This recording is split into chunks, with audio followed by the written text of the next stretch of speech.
चक दे India movie में आपको बताया वो बिल्कुल रियलिटी बताई है। चलो कुछ चीज़ तो मूवी चलाने के लिए लोग डाल देते हैं, लेकिन उसमें बहुत सारी चीज़ें बिल्कुल रियलिटी दिखाई है। जयदीप सानी लखनऊ में 3-4 महीने कैंप में साथ में रहे थे विमेंस के, जब आप लोग ट्रेन कर रहे थे? हाँ, प्रैक्टिस करते थे।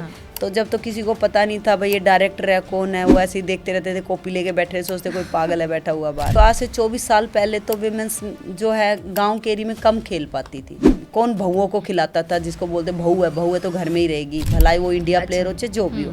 लेकिन फिर भी चलो जैसे तैसे था, तो ऐसा ही माहौल था तब? माहौल ऐसा ही था। पर्दा करते थे, सिर पे चुन्नी रखते थे, पर्दा करते थे। शुरू शुरू में शादी होती 10-15 दिन तो मैंने अपने आप को थोड़ा सा उनके इम्प्रेस जमाना था ना भाई, हाँ हूँ, लेकिन मुझे बीच अच्छा, तो आप इतने बड़े प्लेयर हो, उससे इम्प्रेस नहीं थे ऑलरेडी? उनको बहुत अच्छा लगता था, हमें बोलते थे चलो बर्तन मांज लो, चलो कपड़े प्रेस कर दो। तो नाम भी हम लोगों को, हमारी जो सेक्रेटरी थी ना उसने खलीफे ही रखा हुआ था। एक मेरी फ्रेंड है सीता, अर्जुन अवार्डी है, संदीप, मंजू, अमन जो अभी एसपी है पंजाब पुलिस में, हम 4-5 चलते थे तो उन्हें कहते थे कि खलीफे चल रहे हैं। हमारे कोच बहुत गाली भी देते थे। हमने देखो भंगू सर थे, वो बहुत शरीफ से थे, वो इतनी गाली नहीं देते थे, लेकिन उनको बुरा लगता है। लेकिन हमारे कौशिक सर थे जो, वो बहुत गाली देते थे, गधे, पता नहीं क्या क्या बोलते थे। कई बार तो उनको मैनेजर रोकते थे, सर लड़कियां वो अपनी लैंग्वेज में कुछ बोल रही है कि मैं मारूंगी, हम बोल रहे आजा। अच्छा, तो आते ही पहले मारने आते ही की बातें वो बिल्कुल, हाँ सच में, मतलब वो सीन मुझे लगता कभी, मतलब बहुत छोटे छोटे थे तो हम उन पे हंस रहे थे, उनको बुरा लग रहा था कि हंस रहे हैं। मैं जाके मास्टर के पास गई, मैंने कहा मुझे हॉकी दे दो, मुझे भगा दिया वहाँ से, बोले मोटी है क्या खेलेगी, जाए यहाँ से। मुझे बहुत दुख हुआ। इंग्लैंड टीम है, उसने एक दिन पहले मीडिया में निकाला हुआ था, कोई नहीं, अगर जो इंडिया फाइनल आता है, जब हम फाइनल पहुंच गए तो इंडिया को तो हम 1 साइड हराएंगे। हमसे अच्छा इंफ्रास्ट्रक्चर तो है उनके पास, हमसे अच्छा। ये हॉलैंड कितनी छोटी कंट्री है, 750 टर्फ है, कितनी बड़ी बात है, कितना सा कंट्री है। बस रुकने से पहले ही कौन पहले भागेगा और बाथरूम रोकेगा। इतना तेज कोच कहते हैं, इतना तेज मैच में भाग ले तो मैच ही ना जीत जाए।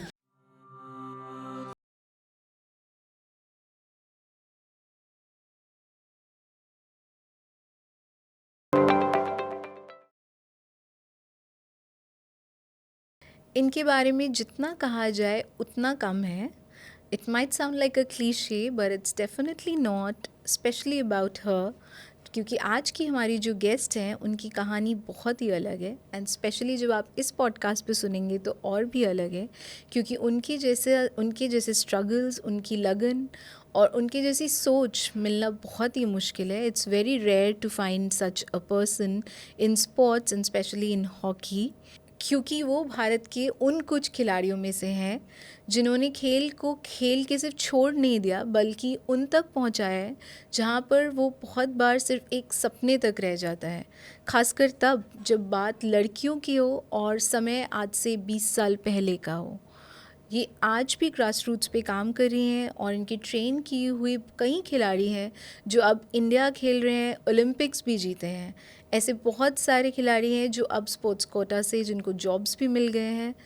ये वो बच्चे हैं जो इनके पास तब आए थे जब वो एकदम छोटे छोटे होते थे और उनको सिर्फ हॉकी का खेल देखने का मन होता था.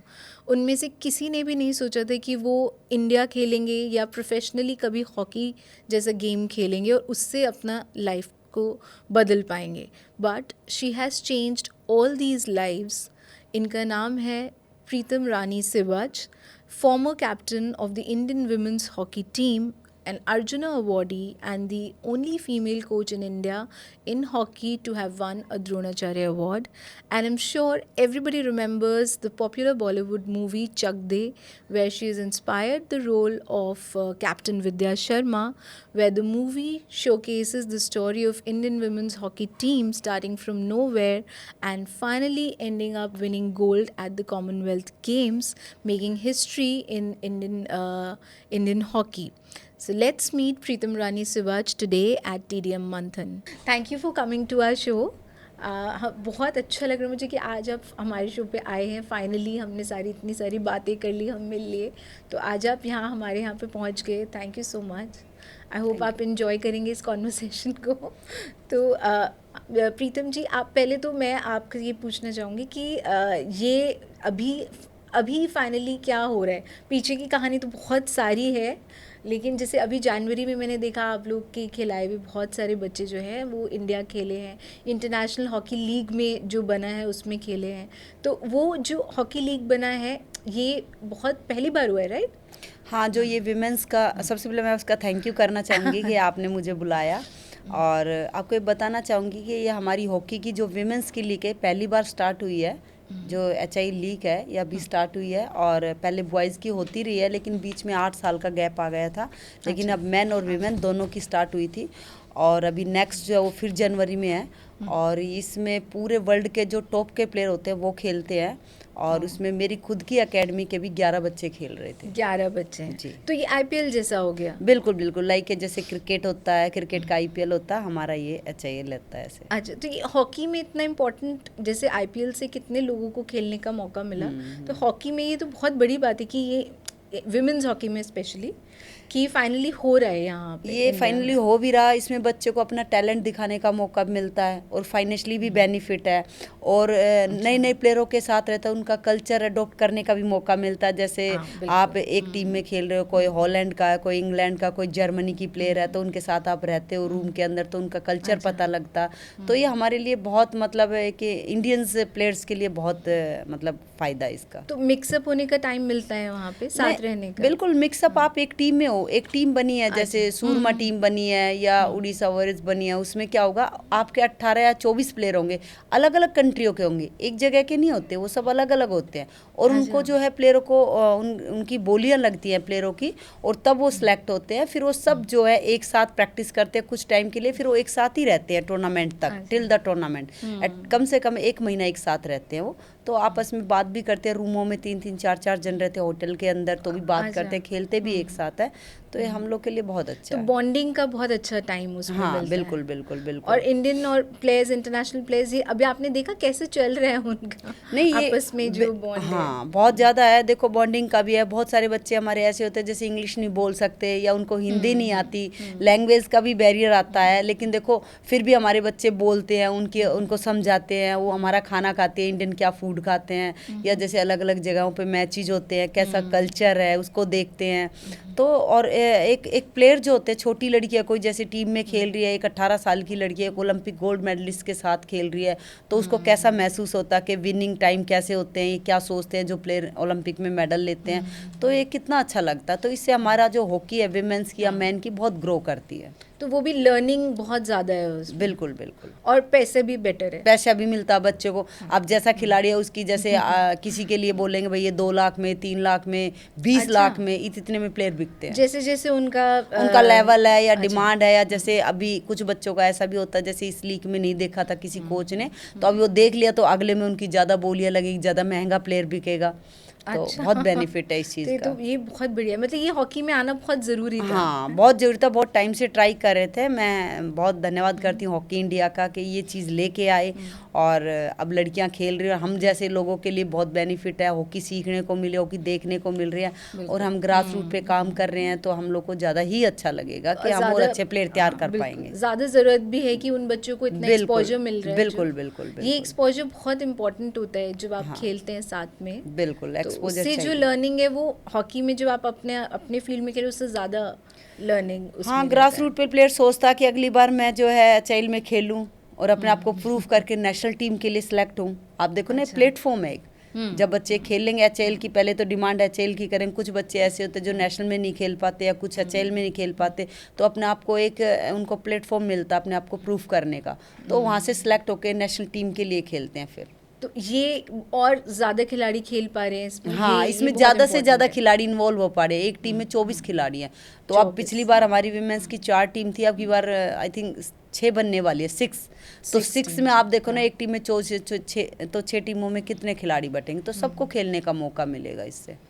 ये बेनिफिट ये बहुत ही अच्छा स्टेप लगा मुझे जो ये हुआ है। तो हम आपकी लाइफ जैसा, मतलब मैंने स्पोर्ट्स में ऐसे बहुत कम एग्जाम्पल्स हैं मतलब, लेकिन जैसे हरियाणा में आप आप वैसे भी एक ही फीमेल हॉकी प्लेयर है जो द्रोणाचार्य अवार्डी है। जी। तो ये आपने जैसे अभी 2021 में अवार्ड बिल्कुल, मिला बिल्कुल। था, राइट? जी, जी। लेकिन आपने कोचिंग 20 साल पहले 2004 में। 2004 में स्टार्ट किया था। तो मैं उसके बारे में कुछ कुछ पढ़ रही थी, तो मैंने देखा कि उसमें था कि पहले आपने और जो हस्बैंड है उन्होंने स्टार्ट किया, उससे पहले ये था कि नहीं करना है, ऐसे कुछ डिसएग्रीमेंट्स थे। तो वो आपने कैसे उसमें मतलब पहले मना हो गया, फिर कैसे हुआ फाइनली? एक्चुअली बहुत पहले की बात है। देखो आज से 24 साल पहले तो विमेंस जो है गांव के एरिया में कम खेल पाती थी। तब बिल्कुल विमेन प्लेयर्स थे ही नहीं हाँ, उस टाइम बहुत पे। कम खेल पाती थी, तो हम ज़्यादा टैलेंट ऊपर लेके भी नहीं आ सकते थे। ऐसे मेरे को ना कोचिंग का बहुत शौक था, शुरू से ही शौक था। मतलब जब मैं प्लेयर थी तब से ही मुझे शौक था। मेरे आपको अंदर सिखाना भी है। लीडरशिप क्वालिटी थी। जब मैं इंडियन टीम की कैप्टन बनी तब भी मुझे शौक था भाई मैं लीड करूँ सबको। और शायद मुझे लगता वो टाइम ऐसा था कि मैं कोच से ज़्यादा मैं ही बताने लग जाती थी। कई बार मुझे मेरी फ्रेंड हाथ लगाती थी, अरे बस कर कोच को तो बताने आपको दो। कोच बोलते थे कि अरे अब नहीं, आप आके हमारे मेरे को कोच बहुत सिखाने अच्छे थे दो। क्योंकि उनको ये पता था वो लड़कियां जो हैं वो थोड़ा डांट खाने से खेलती हैं नेशनल टीम में। तो हम कभी नेगेटिव बातें नहीं करते थे, पॉजिटिव ही करते थे टीम के लिए, जीतने के लिए। ऐसे उनको मोटिवेट करना, भाई हमें खेलना जीतना है, जो भी प्लानिंग होती थी उसके अगेंस्ट नहीं जाते थे। कोच को पता होता था, लेकिन कभी कभी हमारी मैनेजर वगैरह बोलती थी अब कोच को भी टाइम दो बोलने का, तो ऐसा होता रहता था। तो जब हमारी शादी सोनीपत में हुई तो हमारी बड़ी इच्छा थी कि मैं कोचिंग करूँ। मैंने हस्बैंड से बोला भाई मैं कोचिंग कर लूँ या खेल लूँ। पहली बात तो मेरे लिए खेलना ही मुश्किल था, क्योंकि एक ऐसे शहर से आके भाई या इंडिया टीम से खेल के आपकी शादी ऐसी जगह हो जाती है हरियाणा के अंदर। 24-25 साल पहले तो कौन बहुओं को खिलाता था, जिसको बोलते बहू है तो घर में ही रहेगी, भलाई वो इंडिया प्लेयर हो चाहे जो भी हो। लेकिन फिर भी चलो जैसे तैसे था, मतलब ऐसे ही माहौल था तब। माहौल ऐसा ही था। पर्दा करते थे, सिर पे चुन्नी रखते थे, पर्दा करते थे। लेकिन जब मेरी और मेरे हस्बैंड की बात हुई, मतलब आपस में हमने बात की शादी के लिए, मेरी सबसे पहले यही शर्त थी कि मैं सिर पे चुन्नी नहीं रखूंगी। मुझे ये डर हो बहुत गया अच्छा। कहीं मैं निक्कर और वो पहन के सिर पे चुन्नी रख के चलूँ। तो ये सब चीज़ें मैंने खुद सफ़र की है, ऐसा नहीं है। लेकिन मैं बहुत लकी रही हूँ, मुझे इतनी अच्छी फैमिली और इतने अच्छे हस्बैंड मिले। जैसे मैंने कहा उन्होंने उस चीज़ का जो है मुझे सपोर्ट किया। लेकिन फैमिलियों में आपको पता है, जैसे शादी होके आई मैंने देखा सिर पे तो रखना ही पड़ा। थोड़ा शुरू शुरू में तो मैंने रखा ही था ताकि सबको इम्प्रेस कर दूँ, सास ससुर को, उनको बुरा ना लगे। तो वो सब भी मैंने किया। और मेरी जिठानी थी दो, मैं जॉइंट फैमिली में आई और उनके साथ रही, सारे घर के काम भी करती थी। जैसे ऐसा तो नहीं ट्रेनिंग का टाइम मिल जाता था? नहीं, जब शुरू शुरू में शादी होती 10-15 दिन तो मैंने अपने आप को थोड़ा सा उनके इम्प्रेस जमाना था ना भाई, हाँ हूँ। लेकिन मुझे बीच अच्छा, तो आप इतने बड़े प्लेयर हो, उससे इम्प्रेस नहीं थे ऑलरेडी? नहीं, देखो क्या होता है, अब आपको ऐसे लग रहा है हम बहुत बड़े प्लेयर हैं, लेकिन हम घर जाके एक नॉर्मल बहू भी हैं, एक नॉर्मल माँ भी हैं, एक बेटी भी है। हमने कभी भी अपने आप को ज़्यादा दिखाने की कोशिश नहीं करी। लेकिन उनको ये मालूम था ना, ये पता था उनको इतने बड़ी स्टार है सब कुछ, और उनको बहुत अच्छा लगता था। हमें बोलते थे चलो बर्तन मांज लो, चलो कपड़े प्रेस कर दो, और हम उसको बड़ा खुशी खुशी करते थे। क्योंकि मुझे खुशी इसलिए मिलती थी कि वो मेरा ही तो परिवार है जिसके लिए मैं काम कर रही हूँ। मेरी तो जिठानी है, मेरे तो इन लॉज है, मेरे तो फादर इन लॉज है। और एक स्पोर्ट्स पर्सन के लिए वो इतनी मेहनत कर चुका होता, खेल में 3-3 4-4 घंटे, उनका 10 मिनट का काम होता। तो मैंने इस टाइप से भी संघर्ष बहुत किया। तो जैसे ही मेरी शादी हुई, शादी के बाद मैंने अपने हस्बैंड को बोला, पहले तो खेलने का ही पीरियड था मेरा। जैसे कि मेरा शादी होगी, मैंने बोला शादी के बाद आप मुझे खिलाओगे? हस्बैंड ने बोला ठीक है खेल लेना एक टूर्नामेंट। और उस टाइम उसी गैप में मेरे को बेटा हो गया 2000 में, और मेरे को कॉमनवेल्थ 2002 में था, और मेरे पास कॉमनवेल्थ की तैयारी मैंने करनी थी। तो उस टाइम ब्रेक आ गया और मुझे सोचा भाई अब मैं कैसे कम बैक करूँगी। फिर मैंने कहा चलो देखते हैं। जब मेरा बेटा हुआ मैं बहुत मोटी हो गई थी, 74 kg मेरा वेट हो गया था। और पोस्ट डिलीवरी तो गेन तो हाँ, तो मैं सोच रही थी अब इसको वेट को भी कम करना। वो दिन मुझे याद है जब मैं एक बेटा होने के बाद जब मैं उठ के चल रही थी तब भी मेरे सारे जॉइंट पेन करते थे, और इतने हैवी वेट को लेके तो मैं सोच रही थी, रोने लग गई। मैंने अपने हस्बैंड को बोला मैं कैसे वापसी करूँगी, लेकिन उन्होंने मुझे बहुत मोटिवेट किया, बहुत सपोर्ट किया। और जैसे ही मैं स्टेडियम में प्रैक्टिस करने गई, एक एथलेटिक्स का ट्रैक है, आज वो कोच है नहीं, हमारे गुड़िया कोच थे। मैं हाँ वहाँ पे एथलेटिक्स के थे, वो दूसरे किसी का ग्राउंड था। मैंने उनको बोला सर मैं यहाँ प्रैक्टिस कर सकती हूँ? तो उन्होंने मेरा थोड़ा मजाक सा उड़ाया, भाई इतनी मोटी हो के क्या प्रैक्टिस करेगी? मैंने कहा सर मैंने इंडिया टीम में वापसी करनी है। तो उन्होंने मेरा मजाक उड़ाया, बोल रहे अब तो बहुत खेली, अब क्या करना है, ग्राउंड को दबाएगी क्या, हरियाणवी में ऐसे बोला, ग्राउंड को दबाएगी क्या, यानी कि दबा के प्रेस कर देगी। मेरे को थोड़ा फील तो हुआ, लेकिन मैंने उनके सामने स्माइल कर दी। लेकिन मैं चैलेंज बहुत एक्सेप्ट करती हूँ। उन्होंने नहीं सोचा था कि ऐसे कोई कमबैक हो भी सकता है या उन्होंने मुझे थोड़ा सा ऐसा मजाक में बोल दिया, टीज करने के लिए, जैसे उनको लग नहीं रहा था मैं वापसी कर जाऊंगी। तो ये कॉमन था ही नहीं तब कि कोई एक तो शादी के बाद प्लस माँ बनने के बाद वो मेरे लिए भी इसलिए हो पाया क्योंकि मेरी मैरिज थोड़ा जल्दी हो गई थी, 22 साल की, 23 में बेटा भी हो गया, तो मतलब अर्ली एज में था, तो अभी कसक थी मेरे अंदर खेलने की, क्योंकि मेरे हस्बैंड को बैक इंजरी हो गई थी और वो इंडिया टीम में स्टैंड बाय थे उस टाइम 98 में, तो उनका हॉकी छूट गया था, इसलिए उन्होंने मुझे कंटिन्यू किया था कि मैं तो नहीं खेल पाया, मैं तेरे को जरूर खिलाऊंगा। मैं समझ सकता हूँ एक खिलाड़ी की हॉकी छूट जाती है या स्पोर्ट्स छूट जाता है, उसको कितना दुख होता है। तो वो पेन वो समझ रहे थे, तो हाँ वो पेन था, तो मुझे उन्होंने खिलाया। जब मैं ग्राउंड में गई, जब मैं मेहनत शुरू करी, मैं कुछ टाइम तो बहुत पेनफुल, मतलब बॉडी में इतना पेन, इतनी प्रॉब्लम्स, और आप समझ सकते हो जॉइंट फैमिली में बहुत डाइट का बहुत इश्यू होता है खिलाड़ी के लिए, जो कि जॉइंट फैमिली में नॉर्मली जो डाइट होती है हम वैसे ही डाइट लेते थे, एक्स्ट्रा डाइट भी नहीं ले पाते थे परिवारों में। जैसे दूध है, चलो दूध ले लिया, और भी जैसे अलग से डाइट नहीं हो पाती थी, और वो जरूरी थी हमारे लिए। जैसे नॉन वेज हमारे घर में नहीं बनता था, अंडा भी नहीं बनता था, भाई अलाउ नहीं करते थे उस टाइम, वेजिटेरियन थे, लेकिन मैं तो नॉन वेज थी, लेकिन घर में नहीं ला के बना सकती थी, मतलब कुछ चीजें डाइट और ये इश्यूज थे। लेकिन मेरे हस्बैंड ने फिर मुझे बाहर खिला के लेके आने लगे, शेक वगैरह पिला के लाते थे, दूध भी उन्होंने मेरे लिए 1 किलो अलग से लगाया। तो ऐसे करते करते मैंने प्रैक्टिस की, मेहनत की, तो कुछ टाइम के बाद मुझे लगा मैं कर सकती हूँ। फिर मैं उस कोच के पास गई, मैंने कहा सर मुझे अपने एथलेटिक्स वाली लड़कियों के साथ प्रैक्टिस करने दो। मैं हॉकी फील्ड पे नहीं गई कुछ टाइम के लिए, मैं सिर्फ बॉडी को अपनी को ट्रेन करने के लिए। फिर उन्होंने मुझे अलाउ किया, कुछ टाइम करते करते ही मैं 2-3 महीने के अंदर जो है मैं अपने आप को फिट महसूस करने लगी। और मेरे को उस कोच ने आके ऐसे बोला, शाबाश प्रीतम, मुझे उम्मीद नहीं थी कि आप इतना फिट हो जाओगे। उनके लिए तो ऐसे हो गया कि ये तो मैंने सोचा, हाँ उन्होंने सोचा ही नहीं, लेकिन उसके बाद मेरी जर्नी ख़त्म नहीं हो जाती। उसके बाद मैं फिट तो हो गई, लेकिन अब मुझे प्रूफ करना था भाई कॉमनवेल्थ के लिए मैं कैसे खेल पाऊँगी। तब मैं फिर कॉमनवेल्थ के लिए, मुझे नेशनल गेम हुआ हमारा, नेशनल गेम हुआ, तो मैं हरियाणा टीम में सिलेक्ट हो गई, मैं कैप्टन बन गई हरियाणा टीम की। और मैं काफ़ी, मेरे दिमाग में एक ही चीज़ थी, मेरे को वापसी इंडिया टीम में करना, मुझे कुछ नहीं दिख रहा था। और मैंने खूब मेहनत की और मैं खूब अच्छा खेली, काफ़ी अच्छा खेली, और हरियाणा टीम ने नेशनल गेम में गोल्ड भी लिया।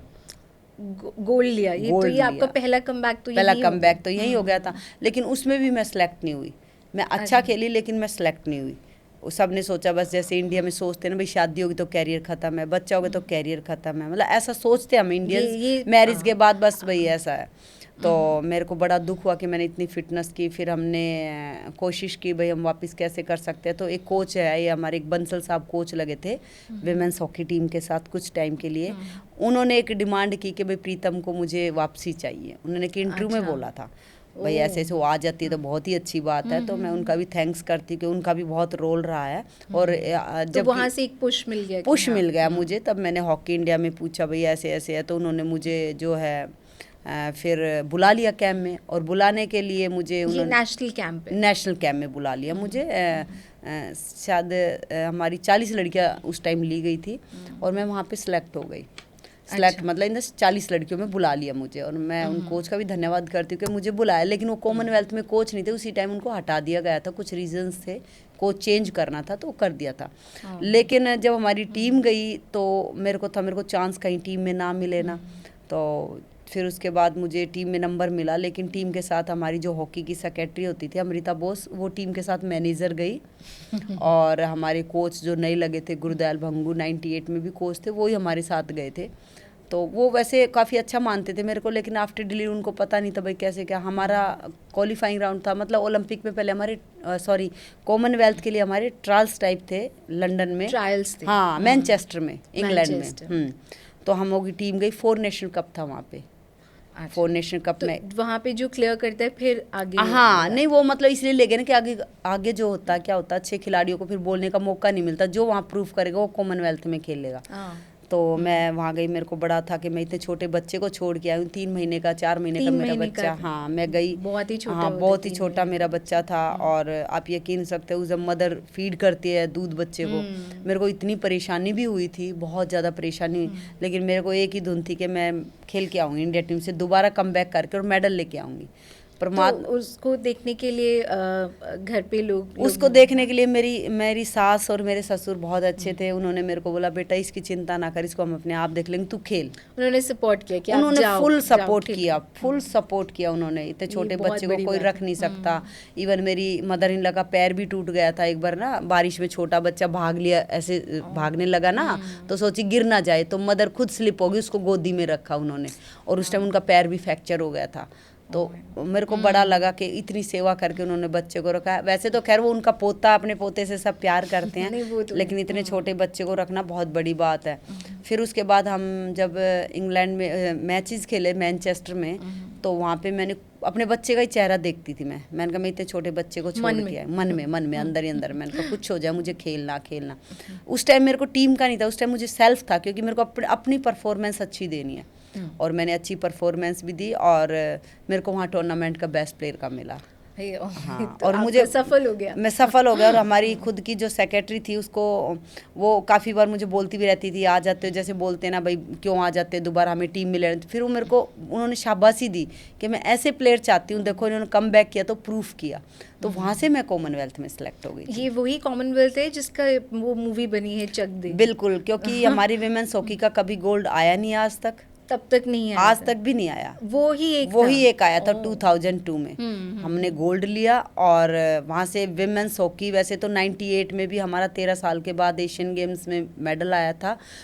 13 साल गैप था, विमेंस का मेडल नहीं आता था। आपको पता, पहले विमेंस को इतना एक्सपोजर और ये सब चीज़ें नहीं मिलती थी। विमेंस हॉकी का कुछ था ही नहीं, रुतबा ही नहीं था। जो चक दे इंडिया मूवी में आपको बताया, वो बिल्कुल रियलिटी बताई है। चलो कुछ चीज़ तो मूवी चलाने के लिए लोग डाल देते हैं, लेकिन उसमें बहुत सारी चीज़ें बिल्कुल रियलिटी दिखाई है। लड़कों को ज़्यादा मिलता था एक्सपोजर भी, मैचेस भी, ये सब चीज़ें, लेकिन विमेंस को इतना नहीं मिलता था, ना डोमेस्टिक। विमेन प्लेयर्स को, विमेन हॉकी को सीरियसली नहीं लिया। सोचते थे तो हार जाती है, ये तो ऐसे है। मुझे वो दिन याद है जब 2002 में सिर्फ विमेंस ही गोल्ड लेके आई, हमारे विमेंस बेचारे मैन हमारे हार गए थे। अच्छा। और मुझे दुख हुआ जबकि टीम उन पे ही ज़्यादा उम्मीद थी लोगों को। अच्छा, के लड़के मेडल, क्योंकि हमारी ट्रेंड चला है। मैन हॉकी अच्छी चल भी रही थी, नो डाउट बुरी नहीं थी, बट उस टाइम मैन हॉकी हार गई थी और विमेंस ने गोल्ड लिया था। बहुत ही बढ़िया। हाँ। तो क्योंकि हमने मूवी तो सबने ही देखी, वो इतनी ज़्यादा पॉपुलर भी हुई है मूवी, तो वो लोग जब ये मूवी की बात हुई तो आपसे मिले थे वो लोग? हम लोगों से मूवी के बाद बॉम्बे, हमारे को दिल्ली में होटल में बुलाया था एक में, चक दे इंडिया मूवी के बाद, जो 2000 के कुछ प्लेयर नीरज से दिल्ली के सभी को बुलाया था उन्होंने, और थैंक्स करवाया था, और एक डिनर भी उन्होंने ऑर्गेनाइज किया था। और वैसे तो जयदीप सानी लखनऊ में 3-4 महीने कैंप में साथ में रहे थे विमेंस के, जब आप लोग ट्रेन कर रहे थे? हाँ, प्रैक्टिस करते थे। तो जब तो किसी को पता नहीं था भाई ये डायरेक्टर है कौन है, वो ऐसे ही देखते रहते थे, कॉपी लेके बैठे, सोचते कोई पागल है बैठा हुआ बाहर। अच्छा, आपको पता ही नहीं था? नहीं यार, वो इतना किसी को नहीं पता। मतलब ऐसे जिस स्टेडियम में आ गया, बैठ गया, पोडियो में देख रहा, तो कोई ज़्यादा इंटरेस्ट भी नहीं होता प्लेयर्स का, इतना बॉदर नहीं, हाँ बॉदर नहीं करते। अब कोई भी आगे बैठ जाओ। जैसे हम लोग, एक बीच में एक बात बताना चाहूँगी, हम लोग वेस्ट इंडीज़ खेलने गए एक बार, तो वहाँ पे ना हमारे मैचेस थे, प्रैक्टिस मैच थे, तो वहाँ पे क्रिकेट के लारा और बहुत अच्छे अच्छे प्लेयर होते थे। मैं उनके नाम भी ज़्यादा क्रिकेट में ज़्यादा देखती नहीं हूँ, बहुत अच्छे प्लेयर होते थे, बड़े नाम थे उनके। हमारी एक लड़की बड़ी फ़ैन थी, और मैं उनको देख रही, वो पोडियम बैठे हुए नॉर्मल, और पीनट्स खा रहे हैं। अच्छा। तो हमारी एक लड़की बोलती है, अरे ये तो वो है, मैं तो इसकी फ़ैन हूँ, ये इसके फ़ैन है।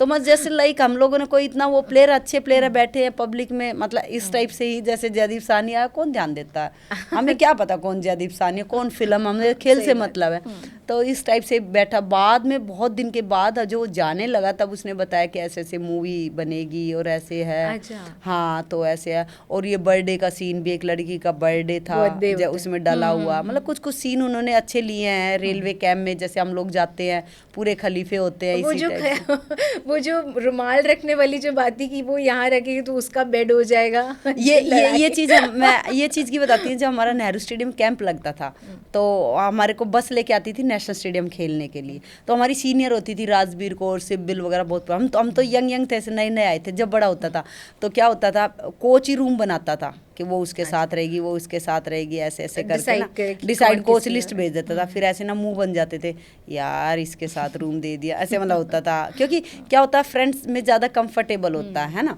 लेकिन वो कोच इसलिए करता था कि एक दूसरे का कल्चर देखे, बात करे, सबसे मिले, टीम गेम है तो सबसे बात करे, तो इसलिए वो होता था सबसे बॉन्ड सबसे होता है। लेकिन हम उस टाइम छोटे होते, इतनी समझ, जब बड़े होने लगे तब समझ में आया कि यार ये अच्छी चीज़ें थी। तो हम जैसे ही नेहरू स्टेडियम में आते थे तो वहाँ क्या है, टॉयलेट्स बाथरूम बड़े कॉमन होते थे, रूम से अलग होते थे, बाहर 4-5 बाथरूम होते थे। तो ये होता था बस रुकने से पहले ही कौन पहले भागेगा और बाथरूम रोकेगा। और सब ऐसे होते थे, पाजी रोक दो, पाजी रोक दो बस को, बस स्लो स्लो ही चलती रहती थी एकदम। वो इतना तेज, कोच कहते इतना तेज मैच में भाग ले तो मैच ही ना जीत जाए। और वहाँ जाके पता है जो हैंड टॉवल और ये फेंकते थे, मेरा नंबर है, मेरा नंबर है, मैं इसमें हूँ। तो वो दिन बड़े याद आते हैं। और ऐसे ही जैसे रेलवे कैंप लगता था, रेलवे टीम में हम लोग थे, जो इंडिया टीम में खलीफे होते, सोचते हम तो जीतेंगे। आप थे खलीफा? हम बहुत खलीफे थे। हमारे को तो नाम भी, हम लोगों को, हमारी जो सेक्रेटरी थी ना उसने खलीफे ही रखा हुआ था। एक मेरी फ्रेंड है सीता, अर्जुन अवार्डी है, संदीप, मंजू, अमन जो अभी एसपी है पंजाब पुलिस में, हम 4-5 चलते थे तो उन्हें कहते थे कि खलीफे चल रहे हैं। और हम लोग खलीफे, मतलब खलीफे उनको लगता था, पता नहीं यकीन, लेकिन हम लोग के अंदर लीडरशिप क्वालिटी थी। हम टीम के लिए मरते भी थे, खेलते भी थे, लेकिन अपनी टीम को कंट्रोल में भी रखते थे। तो वो चीज़ हम लोगों के अंदर थी। तो थोड़ा सा जूनियर्स को हड़का दिया, जूनियर को हड़का दिया, क्योंकि हमें भी सीनियर ने सिखाया था कि जूनियर को टाइट करके खिलाना। क्योंकि नया जब बच्चा आता, अगर जो आपको उसने ज़्यादा ऐसे ही छोड़ दिया, हाँ भाई चलो, तो फिर वो बात बनती नहीं है। तो हम लोग हंसते थे कई बार, हमारे रूम के अंदर आगे से भी निकलने से सीनियर जूनियर लड़के को लगता था अच्छा दीदी अरे पूछ के जाना। तो वो दिन याद भी आते हैं, लेकिन बहुत अच्छे थे। और हमारी जूनियर भी बहुत अच्छी लड़कियां थी, क्योंकि वो बहुत सीखती थी हम लोगों से। बाद में उनको रियलाइज़ हुआ कि दीदी आप लोगों ने हमें बहुत कुछ सिखा दिया। आज भी एक हेलन मैरी है, वो हमेशा बोलती है, बोली दीदी आप लोगों से हमने बहुत कुछ सीखी है ये चीज़ें, कि कैसे डिसिप्लिन में टीम में रखना। क्योंकि सारा दिन कोच हॉस्टलों में या आप जहाँ रहते हो आपके नियरेस्ट नहीं रहता, और जेंट्स कोच होते तो कहाँ रहते हैं। तो इसीलिए लड़कियाँ सीनियर प्लेयर ही कंट्रोल कर लेती थी, भाई ऐसे करना, ऐसे करना। और जब सीनियर आपकी टीम में अच्छे होते हैं तो टीम आपकी जीतती है, ऐसा नहीं है। टीम में उनको साथ लेके चलते थे, ये नहीं कि उनको खेल में डांटते थे, उनको दूसरी चीजें सिखाते थे। खेल में आप उतने ही ऑनेस्ट है, सब बिल्कुल उतना ही है, उतना ही आप खेलोगे, उतना ही हम खेलेंगे, उतना ही मेडल आपको मिलेगा, उतना ही हमें। लेकिन थोड़ा टाइटनेस जरूरी होती है कहीं कहीं किसी किसी उसमें। तो चक दे में वो जो सीन है ना, जब वो आते हैं रूम में, फिर बेड का होता है कि अरे तू इधर कैसे बैठ गया, ये हमारा रहेगा। तो ये आप लोगों ने भी, आपका कौन सा कैरेक्टर था? ये कैरेक्टर क्या था, एक तो सबसे ज़्यादा 91 में हमारी सिलेक्शन हुए, 70 लड़कियां ली थी हमारे कोच ने। MK कौशिक थे जो ओलंपिक के गोल्ड मेडलिस्ट कोच थे, द्रोणाचार्य अवार्डी थे, अर्जुन अवार्डी भी थे, वो हमारे कोच बने शुरू में। तो उन्होंने 70 गर्ल्स ली। उस टाइम हम लोग भी शायद, मेरे को लग रहा हम 10th में होंगे, छोटे ही थे, बहुत छोटे थे, 9-10th में थे शायद। अच्छा आप 10th में ही थे तब? 10th में थे, और नेशनल कैंप में सिलेक्ट हुए उस टाइम। तो जैसे ही सारे बच्चे सिलेक्ट हो गए और हम लोग को नेहरू स्टेडियम में हम लोग को रूम वगैरह दिए गए ना, तो हमारे सामने एक टिंगोलीमा चानू है, अर्जुन अवार्डी है, फिर बाद में बहुत अच्छी फ्रेंड बन गई वो हमारी। हम लोग को सब हमारे सामने ना मणिपुरी 2 तो, और हम 3 हरियाणा की, और एक लड़की मिज़ोरम की थी, उसको जरा भी हिंदी नहीं आती, और मणिपुर वालों को भी हिंदी नहीं आती। लेकिन हम जैसे ही सामान ला के कमरे में रखा, सब ऐसे सामने आमने बेड था हमारा बिल्कुल ऑपोजिट, हम देख कर उनको हंस रहे हैं, ये कहाँ से आ गई। और हम हिंदी में, हरियाणवी में बोल रहे हैं, हिंदी में नहीं, हाँ। लेकिन वो मणिपुर की लड़की हमसे भी तेज, हमारी लिपसिंग पढ़ रही है क्या बोल रहे हैं, और वो अपनी लैंग्वेज में कुछ बोल रही है कि मैं मारूंगी, हम बोल रहे आजा। अच्छा, आते ही पहले मारने आते ही वो बिल्कुल, हाँ सच में, मतलब वो सीन मुझे लगता कभी, मतलब बहुत छोटे छोटे थे तो हम उन पे हंस रहे थे, उनको बुरा लग रहा था कि हंस रहे हैं। क्योंकि वैसे भी नॉर्थ ईस्टर्नर्स का होता है कि यहाँ पे लोग नहीं समझ बिल्कुल। और एक दो के उनके पहरान पे भी हंसते थे, क्योंकि देखो मणिपुर की जो ड्रेस हो ऐसे शोल बांध के वो है ना, ऐसे लुंगी की तरह, हम इंटरेक्शन नहीं होता है ना, तो आप नहीं जानते, हमें भी इतना कल्चर का नहीं पता था, क्योंकि छोटे छोटे थे, हमें क्या पता मणिपुर से। वो शोल बांध रहे हैं, हम हंस रहे हैं देख के, क्या बांध रही है, क्या उसी चीज पे लड़ाई होगी। फिर जैसे 2-3 दिन में खूब लड़ा, वो आके ऐसे लड़ने लग गई हम लोगों से, हम भी उसको चिपट गए, हरियाणा के रो। तो ये सब चीजें हमारे साथ हुई थी, बट बाद में जैसे धीरे धीरे हम लोग साथ में रहने लगे तो एक दूसरे के फ्रेंड बन गए, हो गई? फिर दोस्ती होगी, फिर धीरे धीरे धीरे धीरे करते 70 लड़कियों में से 60, 60 से 30, 30 से 40, 40 मतलब ऐसे करते करते 18 या 20 की टीम बन गई। फिर हमारी एक वो फैमिली बन गई, क्योंकि हम लोग को फिर 4 साल एक साथ ही चले, वो ग्रुप चूज हो गए, वो सिलेक्ट हो गए प्लेयर। फिर हम लोग 4-8 साल एक साथ रहे। तो अब फिर उसके बाद तो घर में भी दिल नहीं लगता था, ऐसा लगता था अपने ग्रुप में ही जाएं, अपने कैंप में जाएं, अपनी फ्रेंड से मिले, मतलब फिर एक दूसरे की लैंग्वेज समझने की कोशिश करें, उनको भी हिंदी सिखाई। तो फिर बहुत अच्छा जो आपकी बॉन्डिंग हो जाती है, फिर एक दूसरे का हाँ, फिर एक दूसरे केयर करते हैं, एक दूसरे सपोर्ट करते हैं। फिर जब मेडल मिलता था एक दूसरे से सेलिब्रेट करते हैं, तो फिर वो दिन याद करते हैं, हंसी आती है। लेकिन शुरू में ये सब चीज़ें होती हैं, वो भी लर्निंग है, वो भी लर्निंग है। क्योंकि जब जैसे चक दे में दिखाते हैं पहले तो इतनी लड़ाई हो रही है, फिर कोच बोलते हैं कि इस टीम में एक ही गुंडा रहेगा। वो लाइन सही है, मतलब वो आपके कोच बोलते थे? वो हमारे कोच बहुत गाली भी देते थे। हमने देखो भंगू सर थे, वो बहुत शरीफ से थे, वो इतनी गाली नहीं देते थे, लेकिन उनको बुरा लगता है। लेकिन हमारे कौशिक सर थे जो, वो बहुत गाली देते थे, गधे, पता नहीं क्या क्या बोलते थे। कई बार तो उनको मैनेजर रोकते थे, सर लड़कियां, लेकिन वो उनके अंदर उस टाइम इतना हो रहा था, जीतने का जनून होता था, पता नहीं क्या क्या बोलते थे। वो हम लोग को ये बोलते थे, ये 70 मिनट जो वापस नहीं आएंगे, 70 मिनट, ये लाइन बोलते थे, बहुत बोलते थे। तो ये रियल पिक्चर है। हम लोग को बोलते थे, भाई 70 मिनट तुम्हारे निकल गए तो वापस आके ये मत बोलना कि हमारा टाइम चला गया। जो भी आपने करना, जो हॉकी सीखी है वो 70 मिनट में करके आओ। आके ये नहीं बोलना कि मैं ये कर देता तो टीम जीत जाती, मैं यहाँ से मार देता तो टीम जीत जाती। तो आप अपना जो 70 मिनट वापस नहीं आएंगे और आप मेडल लेके आओगे। अगर जो ये मैच अच्छा जोर लगेगा, हर मैच में ऐसे बोलते 70 मिनट कोई नहीं मरेगा फील्ड पे, मैं उठा लाऊंगा, लेकिन इसमें आपने जोर लगाना। तो हमारे कोच ऐसे बोलते थे। तो जो आपका फाइनल मैच था ना, क्योंकि हर कोई मूवी जब देखते हैं तो उसमें वो फाइनल जो जिसमें एक वो लास्ट गोल हो जाता है और उसमें जीत जाते हैं, वो आप लोग ने मतलब ऐसे सोचे थे कि आज जीतना ही है, क्योंकि और कोई ऑप्शन नहीं है। अगर अब नहीं जीता तो फिर हॉकी टीम का फिर तो कोई फ्यूचर ही नहीं है। देखो पता क्या हुआ, वो हम शूट आउट से नहीं जीते थे, थोड़ा पिक्चर में इंटरेस्टिंग बनाने के लिए वो कर दिया था। लेकिन हम गोल्डन गोल से कॉमनवेल्थ जीते थे 2002 में। जो गोल्डन गोल होता है, जैसे 15-15 मैच ड्रॉ हो गया, उसके बाद आपको 15 पहला मैच पहले ड्रॉ हो गया, 60 मिनट का जो मैच था आपका 70 मिनट खत्म, उसके बाद 15 मिनट मिलते हैं, 15 मिनट मिलते हैं, 7.5 मिनट मिलता है। अगर 7.5 में जिस टीम ने गोल कर दिया वहीं मैच खत्म हो जाता, आगे मैच नहीं होगा, वो रूल था। और तो उस टाइम क्या हुआ, हम लोग इंग्लैंड टीम से हमारा फाइनल मैच था, और गोरों को बर्दाश्त तो होती नहीं है हार कभी भी। तो हमारी टीम कॉमनवेल्थ में गई तो हम लोग पहले 2 मैच हार गए थे। हमारे फिक्चर जिस हिसाब से बने थे, तो हम एक तरीके से सेमीफाइनल की दौड़ से बाहर हो चुके थे। और हम लोग को बहुत दुख हो रहा था कि हम लोग, मैं खुद दुख हुआ था, मैं बच्चे को छोड़ के भी आई और ये सब कैसे हो गया। तो हम लोग खाना खा के निकल रहे थे अपने विलेज के अंदर से, जब मैनचेस्टर में कॉमनवेल्थ हुआ, तो हमारे कोच सामने मिल गए, मीटिंग से आ रहे थे। तो बोल रहे ऐसे ही खड़ा कर लिया, बोलता बहुत अच्छा एक रूल आया, वो उसी टाइम आया था। हमने कहा सर क्या? अच्छा। उस टाइम क्वार्टर फाइनल का था कि चारों टीमों को एक बार और मौका मिलता उधर की टॉप टीम से नीचे से खेलने का, क्रॉसिंग का, ऐसे जो है उस टाइम ही आया था। तो हम बोल रहे हो अच्छा सर, लेकिन ये तो बहुत अच्छा था, हमारे लिए गुड लक था, हमें एक मौका मिला। लेकिन हमारे लिए बैड लक था कि हम उधर की टॉप की टीम से खेलना था, क्योंकि हम इधर के पूल में लास्ट थे। हाँ, इधर के पूल में हम लास्ट थे अपने पूल में। अच्छा। तो हमें टॉप की टीम से खेलना था। टॉप की टीम इसमें बहुत टफ टीम है, तो लेकिन चलो मौका तो मिला।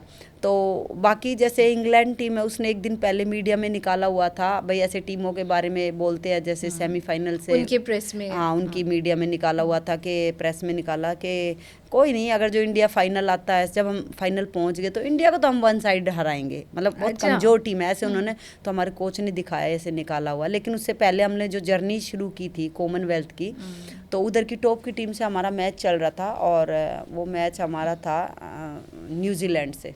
उधर न्यूजीलैंड टॉप टीम थी, और न्यूजीलैंड से हम 2 गोल से हारे हुए थे हाफ टाइम तक, मैच के अंदर ही।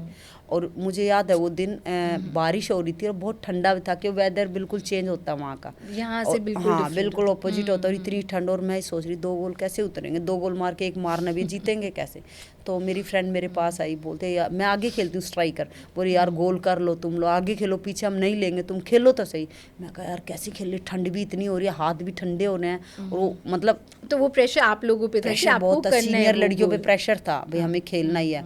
और सीनियर क्या, सभी पे था, कोच पे पे भी था, मैं कोच को देख रही थी कितनी मेहनत करा के लाए हैं, मतलब वो सीन याद आता, आंखों में देखते एक दूसरे को देखते, जीत की भूख सबको है। तो हम लोग जब हाफ टाइम के बाद गए तो पता नहीं इतनी मतलब एकदम लड़कियां फाइट से खेल लिया कि हमने कमबैक कर दिया, 2 गोल उतार दिए, तीसरा भी मार दिया और हमने वो मैच जीत लिया। वहाँ से जीतने के बाद वो क्वार्टर फाइनल था, हम सीधे ही सेमीफाइनल एंट्री हो गई। ये हमें ये बहुत बड़ी बात है। तो गोल्डन गोल वाला जो है वो फाइनल था, मैच वो फाइनल था। फिर हम सेमीफाइनल भी जीत गए। और जब हमारा सेमीफाइनल मैच फाइनल हुआ तो इंग्लैंड को तो बहुत खुश थे कि हमारे लिए इंडिया मिला। इंडिया कमजोर टीम है, वीक टीम है, वीक टीम है। उनको ये कि हम तो जीत ही जाएंगे, वो जीत ही जाएंगे, उनको ऐसा था जीत है। लेकिन हम लोगों को हमारे कोच ने प्लानिंग तो बहुत अच्छी की हुई थी। हमारी गोलकीपर बहुत अच्छी थी, टिंगोलिमा चानी और हेलन मैरी दोनों गोलकीपर थी, बहुत अच्छी गोलकीपर थी, उन पर हमें पूरा फेथ था। लेकिन हमारी टीम में ये था कि भाई वो टीम अच्छी तो है, नो डाउट बहुत अच्छी टीम है, लेकिन हमें रोकना, प्लानिंग कैसे करने, मौका लगेगा तो गोल कैसे, हमारे कोच ने कर दिया था। तो वो टीम की काफ़ी अटैक हमारे ऊपर थे, हमारे अटैक भी कम हो रहे थे। अच्छा। हाँ, अटैक भी कम हो रहे थे, लेकिन मैच ऐसा ही चलता गया, मैच हो गया ड्रॉ, बराबर हो गया। और बहुत ट्राई आ गई गोलकीपर पे, वो कहते हैं ना उस दिन हमारा गुड लक भी था, मतलब टीम भगवान भी साथ था। देखो जब हम कोई काम करते हैं, अगर हम अच्छा काम करते तो भगवान साथ अपने आप होगा। तो हमारी टीम ने बहुत अच्छा भी खेला, डिफेंस बहुत अच्छा खेला। और मैच के बाद गोल्डन गोल की बारी है, हमारे कोच ने बोला गोल्डन गोल है, देख लो जहाँ मैच खेलोगे, एक तो गोल्ड मेडल लो और एक सिल्वर लो। गोल्ड मेडल तो गोल्ड मेडल ही कहलाता है, गोल्ड ही करना है। हाँ, मतलब एक गोल्ड मेडलिस्ट, एक तो विक्ट्री पे खड़े होना, एक सेकंड पे खड़े होना। तो सिल्वर मेडल कहना बहुत वो लगता है, गोल्ड मेडलिस्ट कहना बहुत अच्छा लगता है, वो अलग ही हाँ, अलग ही वो है। और हमने गोल्ड मेडल लिया भी नहीं था अपनी लाइफ में कभी, हॉकी, विमेंस हॉकी, हाँ, विमेंस हॉकी में लिया भी नहीं था। और हम चाहते थे हम विक्ट्री पे खड़े हुए, जो पहले फर्स्ट नंबर पे। तो भाई जैसे ही मैच शुरू हुआ, और मेरे को लग रहा मैच का 3-4 मिनट ही हुए थे उस मैच को, और हमें उनके अटैक फिर हमारे ऊपर बहुत हो रहे थे। लेकिन एक बॉल हमें मिला, मेरे याद है, हमारी एक ममता खराब है जो गोल्डन गोल उसी से बनी थी, उसने गोल किया था। उसने क्रॉस मारा और मैंने डाइव की बहुत लंबा गिर के, और वो क्या हुआ, गिर के डाइव की तो उसने मुझे धक्का दे दिया, पुश कर दिया इंग्लैंड वाली लड़की ने, तो पेनल्टी कॉर्नर मिल गया। और वो पेनल्टी कॉर्नर समझ लो हमारे ज़िंदगी की हिस्ट्री बदलने वाला पेनल्टी कॉर्नर मिला था। और उनको पेनल्टी मिल गया। वो थोड़ा मैच खत्म, हाफ टाइम या मैच खत्म होने वाले टाइम पे मिला था एक्चुअली, वो ऐसा था। तो क्या हुआ, उस टाइम रूल था कि मैच खत्म हो जाएगा, पेनल्टी कॉर्नर जो है कंप्लीट होगा। वो रूल भी तभी आया था, हम लोगों को हमारी क्लास में बता के भेजा था वहाँ से, इंडिया से, कि अगर जो पेनल्टी कॉर्नर मिल जाता है और टाइम खत्म हो जाता तो आपने बाहर का सायरन नहीं सुनना, आपने प्ले ऑन ही रहना और वो कंप्लीट होगा पेनल्टी कॉर्नर। अच्छा, वो हमारे तो आप खेलोगे, मतलब वो कंप्लीट होने के बाद ही खत्म होगा मैच, वो एक डॉटेड लाइन होती है हमारे, उससे पहले नहीं होगा। तो ऐसा ही हमारे साथ हुआ, जैसे ही मैच खेले और वो पेनल्टी कॉर्नर मिला और हमें पेनल्टी कॉर्नर मिला और हिट मारी और बॉल गोल लाइन में ही जा रही थी। वो एक लड़की हमारी ममता थी, जैसे ही गोल में जाती उसने चलती पे और आगे कर दिया और गोल में डल गई बॉल। तो वो आपका गोल हो गया। वो सायरन सुन के, शायद मेरे को लग रहा, मुझे ऐसा बाद में रियलाइज हुआ, वो सायरन सुन के इंग्लैंड वाली लड़कियां रुक गई और हम लोग रुके नहीं, हमें कुछ नहीं सुना। अच्छा, सुना भी नहीं, सच्चाई तो है कि सुना ही नहीं तो सुनता हो सकता है इंडियन भी रुक जाती, लेकिन हमें सुना ही नहीं, सब बहरे हो गए थे उस टाइम, कुछ और ही दिमाग हाँ, दिमाग में था, भूख थी कि बड़ी मुश्किल से एक पीसी मिला गोल करना, और वो गोल हो गया और हम वही मैच खत्म। इंडिया फर्स्ट आ गया। लेकिन मैच कम से कम आधा घंटा, मैच के बाद जो है गोल्ड मेडलिस्ट कहने के लिए जो इंग्लैंड वालों ने डिसीजन नहीं लिया, मीटिंग बैठी अंदर, हाँ, उसमें भी हम लोगों ने तो सेलिब्रेट कर लिया, हम लोग तो जमीन पे पैर नहीं रख रहे थे, अपना फ्लैग व्लैग लेके, पब्लिक बहुत। अच्छा, आप लोग सोच रहे कि डिसीजन जो आएगा हमारी जीत, नहीं, हमने पता था, हमने गोल किया, डिसीजन राइट आएगा, मतलब 1% भी डाउट नहीं था, ये था। लेकिन हम लोग हंस रहे थे उनपे कि उनको कितना बुरा लग रहा हार के, कि डिसीजन भी नहीं दे रहे, इंडिया से हार के। हम इस चीज का, हमारी टीम को पता था कि गोल है क्लियर, वो हम लोग को रूल बता के भेजा था। तो एकदम फिर थोड़ी देर बाद आया कि भाई ऐसे ऐसे इंडिया है, वो क्लियर गोल है, क्योंकि वो रुक ही नहीं सकते थे। और उस टाइम हमारी स्पोर्ट्स मिनिस्टर उमा भारती बैठी हुई थी बाहर, वहीं पे मैच देखने आई हुई थी कि भाई लड़कियों का मैच है। उसने एक बात बोली थी, आज हमारी बेटियां जो है यहाँ से अपना कोहिनूर वापस लेके जा रही है और इनकी जमीन पे इंग्लैंड टीम को हराना बहुत बड़ी बात है। तो उस टाइम बड़े रोंगटे खड़े और बहुत मतलब प्राउड महसूस हुआ और बहुत अच्छा लगा कि भाई हमारी टीम ने गोल लिया इतने सालों के बाद, और हमारी जो है मेहनत सफल हो गई थी। आपने उस टीम में थे जिसमें पहली बार गोल्ड में मूवी भी बन गई थी। तो जब आप आप छोटी थी, एक बार आपके बचपन के बारे में कि आपने हॉकी खेलना स्टार्ट कैसे किया था? वैसे हरियाणा में स्पोर्ट्स कल्चर है, बट आपके टाइम पे इतना तब लड़कियां खेलती थी हॉकी? लड़कियां पहले क्या था, स्कूल वगैरह में खेलती थी, जो स्कूल गांव में स्कूल होते में थे ना। होता था। हाँ, हमारे सरकारी स्कूल था हमारे गांव के अंदर ही, तो वहाँ पे ऐसा नहीं था हॉकी है, एक खो खो का ग्राउंड था, हॉकी भी थी, कबड्डी भी थी। जैसे प्लेयर सब क्या पार्टिसिपेट करते हैं ना, गाँव की लड़कियाँ तगड़ी होती है, मतलब strong हरियाणा होती में है। तो वैसे बिल्ड हाँ, वगैरह और बहुत सबका अच्छा घर का होता है। गाय भैंस का दूध होता है, मतलब अच्छा खाना पीना, वही सबसे अच्छी डाइट होती है हरियाणा में। हरियाणा में कोई वैसी डाइट नेचुरली अच्छी डाइट है। हाँ, नेचुरली वैसी डाइट होती थी। और बस क्या है, घर की रोटियां खा लेना, अपने पराठे लपेट के ले आना, ये सब होता था। तो जब हम खेलते थे तो हमें तो हमारे मास्टर ने हॉकी भी नहीं दी थी।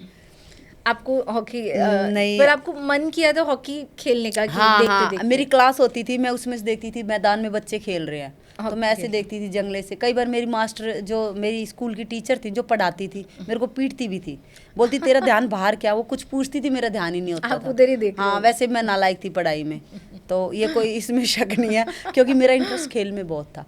तो मैं देखती, मुझे मास्टर हॉकी देते, इक्वली इम्पोर्टेंट। बहुत बहुत इंटरेस्ट था मेरा। तो मेरी मैडम ने एक दो बार पीटा, मुझे बाहर भी खड़ा कर दिया, बाहर खड़े कर देती कमरे से, जा तू जाके खेल। तो मैं जाके मास्टर के पास गई, मैंने कहा मुझे हॉकी दे दो, मुझे भगा दिया वहाँ से, बोले मोटी है क्या खेलेगी, जा यहाँ से।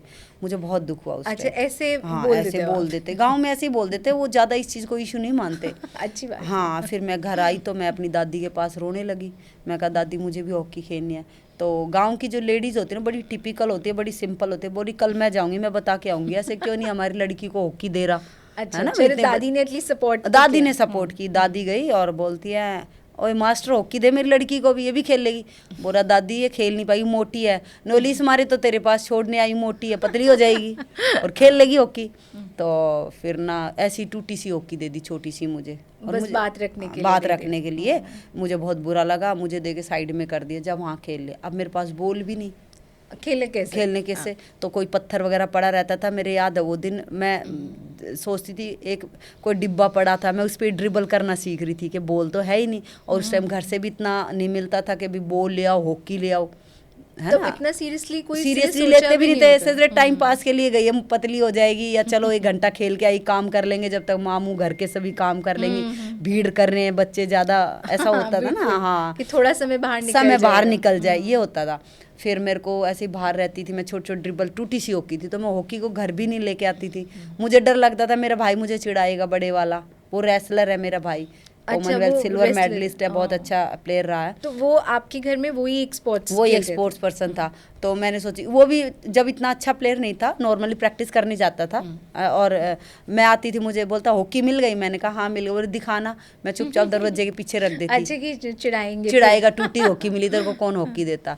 तो मेरे को थोड़ा दुख भी लगता था कि मैं खेलती तो ठीक हूँ, हो सकता मुझे चांस मिले मैं खेल लूँ। फिर मैं थोड़ा थोड़ा बाहर प्रैक्टिस करती रहती, ऐसे कर करके मुझे थोड़ा सा मौका दे दिया उस टीचर ने, मेरे मास्टर ने। और फिर मैंने देखा चलो मौका मिल गया। फिर मैंने, मेरी फ्रेंड है ना, वो स्कूल की इंचार्ज थी, मैंने उसको मुझे थोड़ी अच्छी हॉकी दे दे यार, तो उसने मुझे पुरानी हॉकी दे दी एक छोटी सी।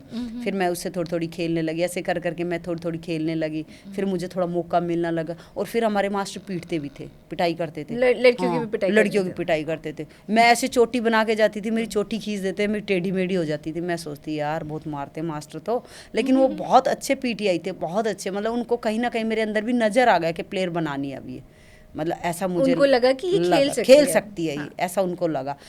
फिर मुझे हॉकी मिली, फिर धीरे धीरे मैं ऐसे छोटे छोटे टूर्नामेंट खेलने लगी, और स्कूल वाले कंपटीशन खेलने लगे। एक दो मेरी सिलेक्शन भी नहीं हुई, फिर भी मेरे को दुख होता था, रोने लग जाती थी मैंने कहा मेरे साथ वाली सब हो गई। अब गांव में ये भी प्रॉब्लम होती थी, पड़ोस की लड़कियां सेलेक्ट हो जाती, मैं नहीं होती, तो घर में चिंता हो जाती, अब दादी फिर छो में आएगी, भी तू क्यों नहीं खेली, है ना। और फिर आपकी वॉरियर है हाँ, पहले से। और पड़ोस की जो है माएँ, वो चिढ़ाएंगी थारी पोती का सिलेक्शन नहीं हुआ। अच्छा, ये भी है नेचुरली अब होता ना, आजकल थोड़ा मोड़ जमाना आ गया, बच्चे को बोलेंगे कि नहीं कंपटीशन नहीं करना एक दूसरे से, वो जरूरी था कंपटीशन भाई। उनकी ऐसे बोलते ना कि नहीं आप अपने पे फोकस कंपैरिजन मत करो।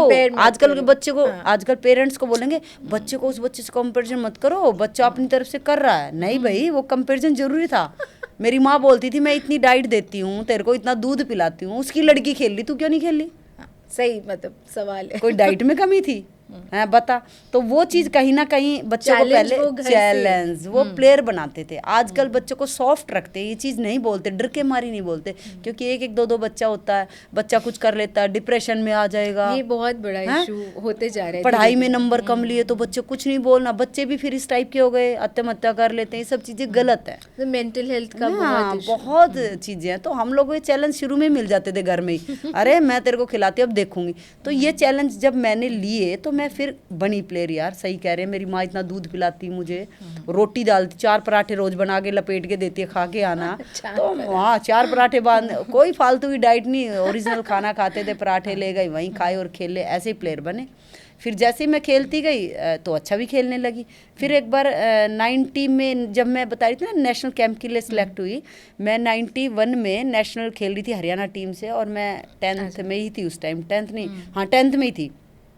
तो मैं हरियाणा टीम कैप्टन बना दी छोटी होते हुए भी, क्योंकि मैं अच्छी खेलने लगी थी वो। तो आप वहाँ के मतलब अच्छे खिलाड़ियों में से एक हो गए। हाँ, वो गुड़गांव में ही नेशनल हो रहा था हमारा, और हमें हरियाणा टीम से खेली। मेरे टूर्नामेंट की बेस्ट प्लेयर की मोपेट मिली थी उस टाइम, हीरो पुक बड़ी, मतलब ये समझ लो आज की सिटी होंडा गाड़ी है बड़ी। तो आप चलाना आता था आपको? नहीं, मुझे नहीं आता था। तो मुझे हमारे सीएम देवीलाल थे उस टाइम, और मुझे तो चलाना भी ना आए, और मुझे ना जब अनाउंस करा बड़ी खुशी हुई कि मेरे को भाई हीरो पुक मिली है। मैंने अपने भाई को भीड़ में से ढूंढा, भाई जल्दी आ जा, मुझे तो चलानी नहीं आती। तो उन्होंने फिर उसने चलाई, और मुझे इतना अच्छा लगा कि मेरे को भाई ये मिला। वहीं से मैं फिर सिलेक्ट हो गई थी हरियाणा टीम के फिर लिए। तो घर पे तो बहुत खुश हो गई होंगी कि इनाम भी जीता है। हाँ, मतलब ऐसा नहीं है कि खाली फिर तो बहुत खुश हुए, घर में भी सब खुश हुए। और भाई चाचा ताऊ थोड़े से, मेरे चाचा जी थे एक किसान थे, वो ज़्यादा पसंद नहीं करते थे भाई लड़कियों को हॉकी खिलाना या फिर ऐसा नहीं, माहौल वो भी बहुत ऐसा माहौल था।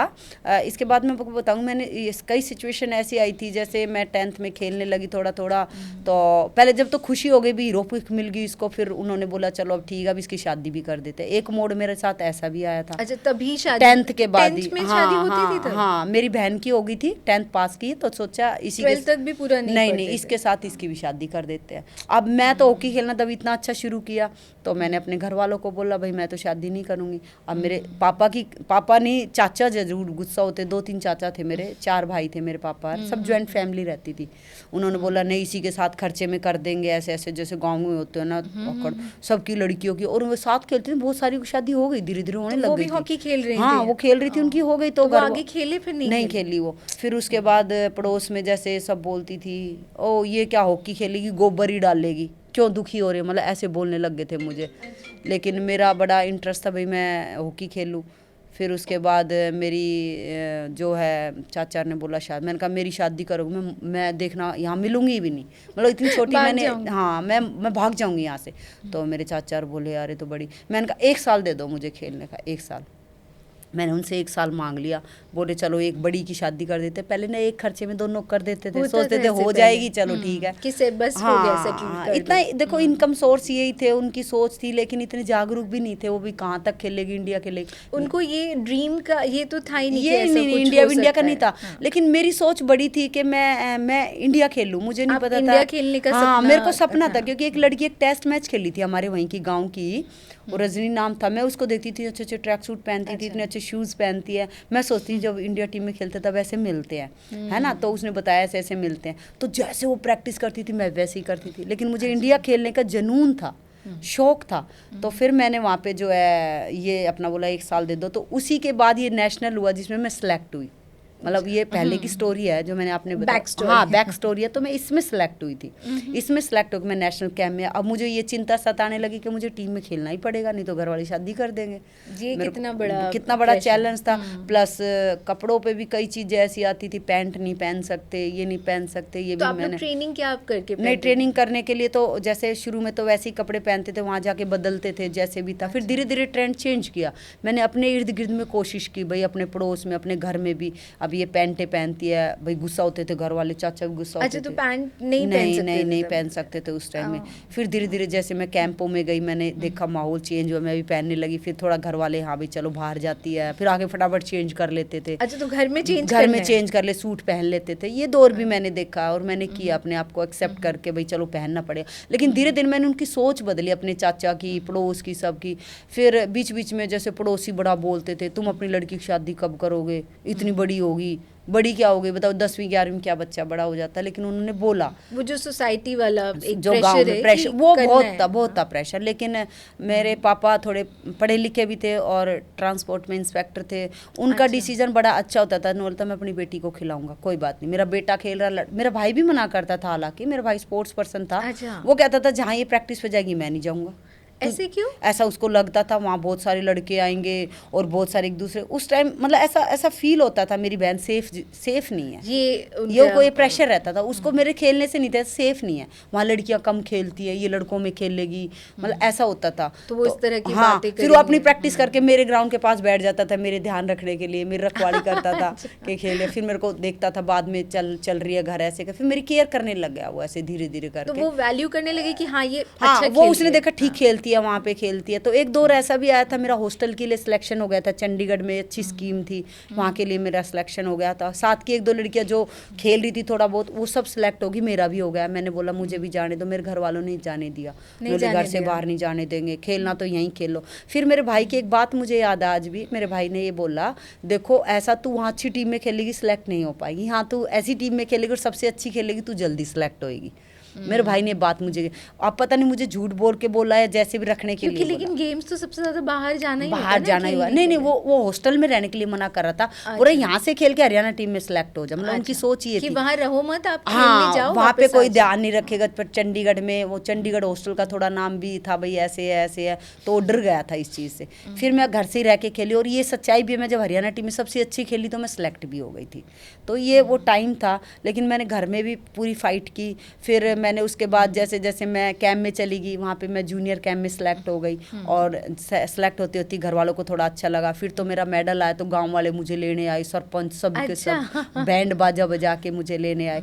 फिर तब तो मान गए ना कि हाँ भाई अब ये, फिर भी नहीं माने थे। अच्छा नहीं माने थे। फिर भी जैसे मैं एशिया कप में मेडल लेके आई और मुझे नौकरी नहीं मिली थी, तो उन्होंने फिर एक बार बोला कि अब तो तेरे को मेडल भी लगा, तेरी शादी करेंगे। मैंने कहा बस मेडल मिल गया, उनको उससे कोई मतलब नहीं था, अब शादी करें, एज हो रही है, सब बोलते हैं पड़ोस में। मैंने बोला मैंने, और उसी दौरान मेरा जॉब का हो गया, मेरी नौकरी का हो गया रेलवे में। फिर तो बस नौकरी लगी, तब तो बिल्कुल ही शादी कर दे, अच्छा लड़का मिल जाएगा, चलो भाई तेरी शादी कर देते हैं। फिर मैंने बोला नहीं, अब मैं ऐसे मैं फिर मैं थोड़ा सा मैं भी स्ट्रॉन्ग हो गई, बाहर दुनियादारी देख के भाई कैसे जाते हैं क्या सब चीज़ देखा। हाँ फाइट, फिर मैंने पूरी फाइट की, भाई नहीं मैं ऐसे भाई खेल लूँगी, मुझे खेलना है तो मुझे खेलने दो ऐसे। अभी देखो मेरा दौर इतना अच्छा चल रहा है। फिर धीरे धीरे मैं जूनियर टीम की बेस्ट प्लेयर रही, 92 एशिया कप में पहली बार जब खेली, मुझे टूर्नामेंट की बेस्ट प्लेयर का अवार्ड मिला। तो पहली बार गई मैं, हाँ पहली बार, बहुत बड़ी अचीवमेंट थी। फिर मैं ऐसे ही करती करती सीनियर टीम में आ गई, तो फिर ऐसे करते करते 98 की एशिया की कैप्टन भी बन गई। तो मतलब फिर घर वालों ने सोचा अब तो शादी कर दे। हाँ फिर मैंने सोचा चलो अब करनी तो है, लेकिन अभी मेरे साथ की बड़ी बड़ी लड़कियां भी बहुत सारी थी, मेरे से बड़ी भी खेल रही हैं, जो अभी मेरी सबसे पहले शादी हुई, क्योंकि मुझे पता था भाई हरियाणा में ऐसे करते हैं। तो फिर सबसे बड़ी बात थी, मैंने भी हाँ इसलिए बोल दिया था कि मेरा मैचिंग लड़का बहुत अच्छा मिल गया था। कि पहले से जान गए थे? नहीं, मैं जानती नहीं थी, मुझे थोड़ा ऑफर मिली थी कहीं से कि भाई वो लड़का ऐसे ऐसे भैया, मैं जैसे मदर फादर ने बोल दिया था एक लड़का हमने भी देखा, तू देख लेना, वो तेरे साथ ही है वहाँ कैंप में, रेलवे कैंप में। हमारा एक साथ रेलवे का कैंप लगा हुआ था रेलवे स्टेडियम में, कि ऐसे ऐसे मेंस हॉकी, हाँ विमेंस हॉकी का दोनों का लगा हुआ था। लेकिन वो मुझे जानते थे, मैं नहीं जानती थी, क्योंकि हम लोग नेशनल टीम में खेलते थे तो लोग जानते हैं भाई ये वो है, ये फलाना ढिमका, ऐसे करके जानते। एक स्टेट से तो वैसे भी होते थे, एक स्टेट से थे तो जानते थे।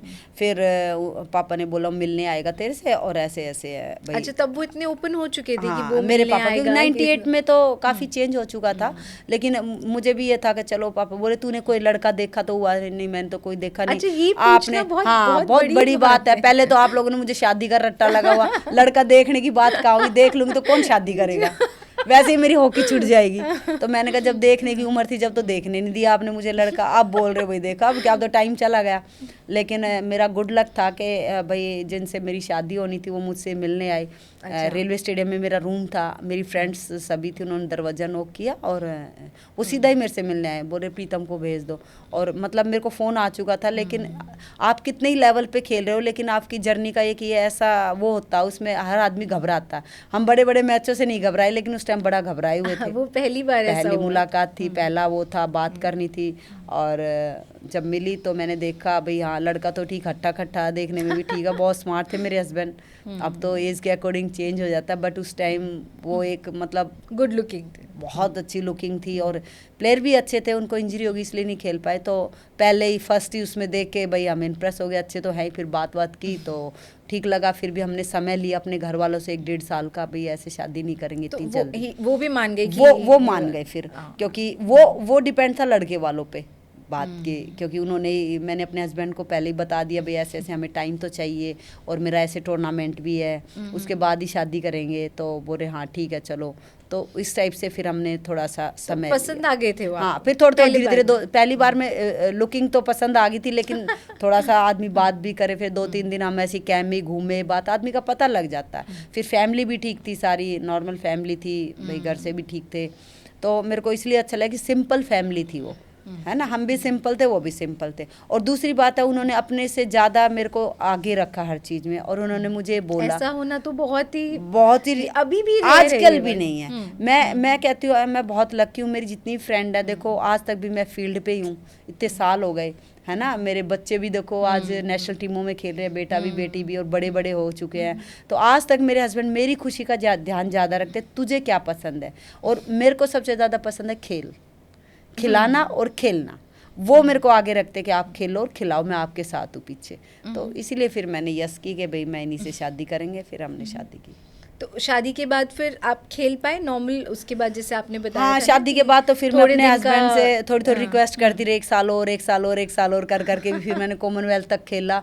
और शादी के बाद मैंने अपने हस्बैंड को, उस कॉमनवेल्थ टीम में सिर्फ आप ही थे ना जो मैं शादी थी, के बिल्कुल बिल्कुल मैं ही थी, जिसको बेटा भी हो चुका था और शादी भी हो चुकी थी। उस कॉमनवेल्थ में मैं ही एक लड़की थी जो मैरिज के बाद वापसी मैंने ही की है आज तक। विमेंस में बच्चा होने के बाद मैंने ही वापसी विमेंस हॉकी में मैंने किया, क्योंकि इंडिविजुअल गेम में बहुत आसान है खेलना, क्योंकि इंडिविजुअल आप जितनी मेहनत करोगे प्रूफ कर लेगा, लेकिन टीम गेम में जो है आप नहीं कर पाओगे। तो टीम में हमेशा मुश्किल रहता है अपने को प्रूफ करना, क्योंकि आपको वहाँ टीम में सेट होना है, ये सब मुश्किल होता है। और सबसे कोऑर्डिनेशन भी, सबसे कोऑर्डिनेशन और सबकी लाइकिंग होना, सबको पसंद, कोचेस को, मैनेजर को, इतने सारे प्लेयर्स को, ग्रुप वगैरह भी हो जाते हैं, एक दूसरे के अगेंस्ट भी हो जाते हैं, साथ में भी होता है, बहुत सारी चीज़ें, जैसे लाइक जॉइंट फैमिली। जैसे ट्रैवल उस टाइम पे करते, अभी तो फिर भी थोड़ा सोफिस्टिकेटेड हो गया, तब तो जैसे रोडवेज है या आप मान लीजिए यहाँ से कहीं साउथ जा रहे हैं हरियाणा, तो ट्रेन्स वगैरह वो कैसे सेफ होता था या आप लोग को इश्यूज आते थे उसमें भी? मैं आपको 1-2 ऐसे पॉइंट बताती हूँ। मेरे फादर ना ट्रांसपोर्ट में इंस्पेक्टर हरियाणा रोडवेज में ही थे। अरे और तो मेरे पापा ना हर जगह सोचते थे कि मैं बस में भेजूँ, बेटी का किराया नहीं लगेगा, समझ रहे हो, फ्री वाले में भेजूँ। तो मेरे को याद है कि मैंने बहुत ज़्यादा बस में सफ़र किया है, और ड्राइवर की जो सीट के साथ कंडक्टर सीट है उस पर बैठ के किया हुआ है। और वहीं आगे बैठ के चंडीगढ़ कैंप होता है उसी में बैठा देते, ग्वालियर कैंप, लखनऊ कैंप, सब बसों में भेजते थे। इतना लंबा सफ़र ही, क्योंकि सोचते थे टिकट ना लगे इसीलिए। लेकिन वो कंफर्टेबल होता था, कंफर्टेबल, बस फिर हैबिट हो जाती है, एक फ्लेयर बहुत स्ट्रॉन्ग होता है, वो सोचता है ठीक है मज़ा आ रहा है इसमें बैठ के। कई बार मुझे मैं ट्रेन में जाऊंगी, सब लड़कियां जाती बोले नहीं बेटे तो इसी में जाओ, मतलब ऐसे है। लेकिन देखो आजकल प्लेयर को एसी वगैरह में ट्रेन में सुविधाएं मिलती है, फ्लाइट से पहुंच जाते हैं। इवन हमारे बच्चे मैं देखती हूँ कैंपों में लगते हैं तो इमीडिएटली पहुंच जाते हैं। लेकिन हम लोगों ने ऐसा सफ़र किया 2nd क्लास में, बाथरूमों के पास भी बैठ के, कई बार ऐसा हुआ हमारे साथ उनके पास भी बैठ के गए हैं विदाउट रिजर्वेशन नहीं मिली है, या रेलवे में नहीं थे तो बच्चे ऐसे बैठ के, जैसे हम लोग नेशनल में दूर दूर तो दुर्ग भिलाई वगैरह नेशनल होता था, बहुत दूर, तो हम लोग सीटों पे 2-2 3-3 भी बैठ के जाते थे। और आज भी बहुत सारे प्लेयर ऐसे सफ़र करते हैं, ऐसा नहीं है। देखो बहुत कुछ चेंज, बहुत कुछ हुआ, लेकिन अभी भी है वो चीज़ कि ऐसे है। लेकिन ये संघर्ष हमें सिखाता है। कोई भी, आज मैं आपके सामने बैठी हुई हूँ तो लोगों को ऐसा लगता कि मैंने ऐसे ही अचीव कर लिया, ऐसे अचीव कुछ नहीं होता। जिसने ज़िंदगी में कुछ अलग से किया होता है वो सब संघर्ष करके आते हैं, बहुत चैलेंज जो एक्सेप्ट करके आते हैं, और उन चैलेंजों को ये बता के आते हैं कि नहीं मैं ये काम कर सकता हूँ। और मैंने भी अपनी लाइफ में बहुत चैलेंज लिए हैं। तो जैसे वो सेफ्टी को लेकर भी कि लड़कियां अकेले ट्रैवल करें, तो तब कैसा होता था माहौल बस में, ट्रेन में? जैसे आज कितना ज़्यादा इशू है ना कि कोई नहीं भेजेगा ऐसे अकेले लड़की को स्पेशली। पहले मैडम क्या है, पहले लड़कियां खुद ही स्ट्रांग होती थी, ये सच्चाई है। जब आप बैठ गए तो लड़कियां स्ट्रोंग तो होती थी। मैं अपने हरियाणा की जानती हूँ, देखो अब आजकल सोशल मीडिया आ गया, काफी फ़ोन आ issues, गया है ना, कितने इशू पहले भी होते पहले भी थे, लेकिन पहले लोगों को पता नहीं लगता था कि ये सब ये सब प्रॉब्लम्स होता हो रही है, हैं ये सब होता है। या कोई किसी को छेड़ता है, या कोई लड़का हाथ लगा रहा है, या सीट पे आके बैठ रहा, या जबरदस्ती कर रहा, तो अब वो चीज़ पता लगने लगा जब भी वीडियो बन जाती है, जब भी उस पर सोशल मीडिया पे डल जाती है। पहले भी ये चीज़ें होती थी, लेकिन पहले मेरे को ये ऐसा लगता, पता नहीं, मैं अपने से कंपेरिजन करती हूँ कि पहले लड़कियाँ अपने आप को रखती थी, बहुत लड़कियाँ स्ट्रॉन्ग भी होती थी। आजकल लड़कियाँ जो हैं वैसे स्मार्ट ज़्यादा होगी, लेकिन ऐसे स्मार्ट कम है। मतलब अपनी लड़ाई जैसे लड़नी है तो लड़नी है हमें। अब ट्रेन में जैसे सफ़र कर रहे थे, मुझे याद है एक बार हम नेशनल खेलने जा रहे थे, तो रात को 1:30-2 बजे हुआ, हम देख रहे हैं हम एक सीट पे दो सो रहे हैं। हमारा जो टीचर गया था वो बेचारा कॉर्नर पे बैठा हुआ ध्यान रखने के लिए कि लड़कियां सो रही है, और उसी डिब्बे में बहुत सारे कहीं से लड़के चढ़ गए थे। लड़के मतलब जेंट्स भी थे, पता नहीं कौन थे, पता नहीं है, ध्यान नहीं है हम लोगों को इतना तो क्या था, लेकिन वो आके लड़कियां देखे थोड़ा हाई हुई करने लग गए। उस समय फ़ोन वगैरह भी कुछ भी नहीं थे। हाँ, हमारे मास्टर ने बोला भाई, ओ भाई यहाँ चलो, अरे यहाँ पे सीट नहीं, आगे बैठो। बोले तेरे मतलब जैसे उन्होंने बैड लैंग्वेज में, तुम्हें क्या प्रॉब्लम, तो यहीं बैठेंगे। तो हम लोग सब उठ गए, हम लोग सोचे भी हमारे मास्टर को कुछ कहना दे, ऐसे मतलब उतने छोटे होते थे लेकिन अपने टीचर के साथ खड़े हो जाते थे लड़ने के लिए। मतलब ऐसा हम लोग के एक दूसरे के हाँ, ये था, एक दूसरे को हेल्प कर रहे थे। तो हम सब ऐसे हो गए, नहीं ऐसे नहीं। फिर 1-2 फौजी आए वहाँ खड़े हुए थे, उन्होंने बोला भाई यहाँ नहीं बैठोगे, चलो चलो आगे, ऐसे करके मतलब डांट दिया, वो आगे निकल भी गए। फिर मतलब टीचर भी पहले अपने काम के प्रति बड़े सिंसियर होते थे। मैं देखती कॉर्नर छोटी सीट पे बैठ के, आजकल इतना नहीं है, टीचर अपनी सीट करवा के अलग लेट जाता है, ये लेट सच बात है ये, मतलब वो अपने कंफर्ट जोन में रहता है। लेकिन हमारा टीचर हमारे छोटे से कॉर्नर पे बैठा हुआ था, रात को आंख खुली देख रहे हमारा मास्टर बैठा हुआ।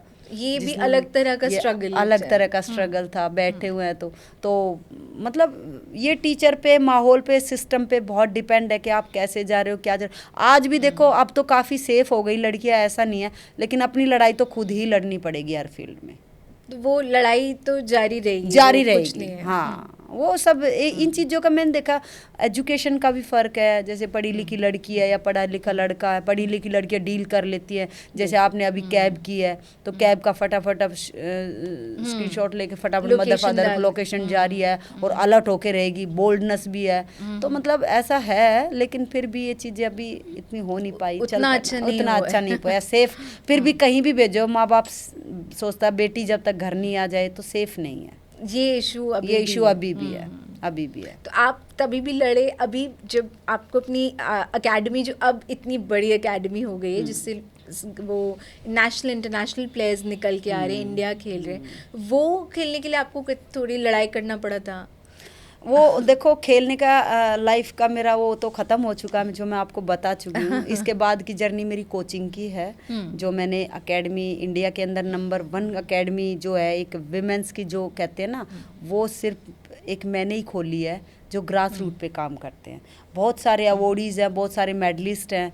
मुझे लगता किसी ने आज तक खोला नहीं है इस टाइप का, जैसे ऐसा बिल्कुल जहाँ पे मेरे पे सुबह शाम 150 से 200 लड़कियों को मैं खिलाती हूँ। और 2004 में मैंने स्टार्ट की थी, और आज 2005 चला हुआ, 25 साल मेरे को हो गए। यंग एज में मैंने शुरू कर दिया था, जब मैं खुद भी खेलती थी, उसी टाइम मैंने नेशनल खेलते थे ना? बिल्कुल मैं अपनी टीम से कई साल टूर्नामेंट भी खेली हूँ, नेशनल भी खेली हूँ, और छोटे छोटे टूर्नामेंट भी खेली हूँ, ताकि मेरी एकेडमी को हेल्प हो जाए और ये एकेडमी सेटअप हो जाए। वो एकेडमी मैंने पढ़ा था, एक मैं जब रिसर्च करी थी, कि वो बस एक ग्राउंड था, मतलब एक ऐसा ग्राउंड जिसमें ना ग्रास है ना मिट्टी है, कुछ भी नहीं है, तो उसमें कैसे कोई आपने बनाया? मैं और मेरे हस्बैंड ना गाड़ी में जा रहे थे मार्केट में, तो मैंने ऐसे ही बोला, कॉमनवेल्थ खेल के आ चुकी थी, मैंने अपने हस्बैंड को बोला, एक दौर वो ग्राउंड हॉकी का थोड़ा रूप सा तो था, लेकिन पार्क टाइप का था, गाय भैंस भी चरती थी वहाँ, बच्चे भी खेलने आ जाते थे, जैसे टाइप लड़कियाँ भी थोड़ी बहुत खेलती थी हॉकी, 5-10 लड़कियाँ, जैसे एक बुजुर्ग आदमी वो खिलाता था, टीचर सा ऐसे ही भाई। तो मैंने बोला यार हम इस ग्राउंड को हॉकी का ग्राउंड बना सकते हैं कुलदीप। तो मेरे हस्बैंड बोला ना ना ना ना, लड़कियों का नहीं, मतलब एकदम उन्होंने मुझे ऐसे बोल दिया। ऐसे क्यों? हाँ, मैंने कहा क्यों? क्योंकि सोनीपत में लड़कों की बहुत अच्छी हॉकी थी, हॉकी का हब था वहाँ पे, और अभी भी है। ओलंपियन प्लेयर है, अभिषेक निकला वहाँ से ओलंपियन अभी, लेकिन उस टाइम नहीं निकला था, इसी साल निकला है। तो वहाँ मैंने मेरे सोचा वो जेलसी में बोल रहे भाई लड़कों की इतनी अच्छी है, लड़कियों में कहाँ।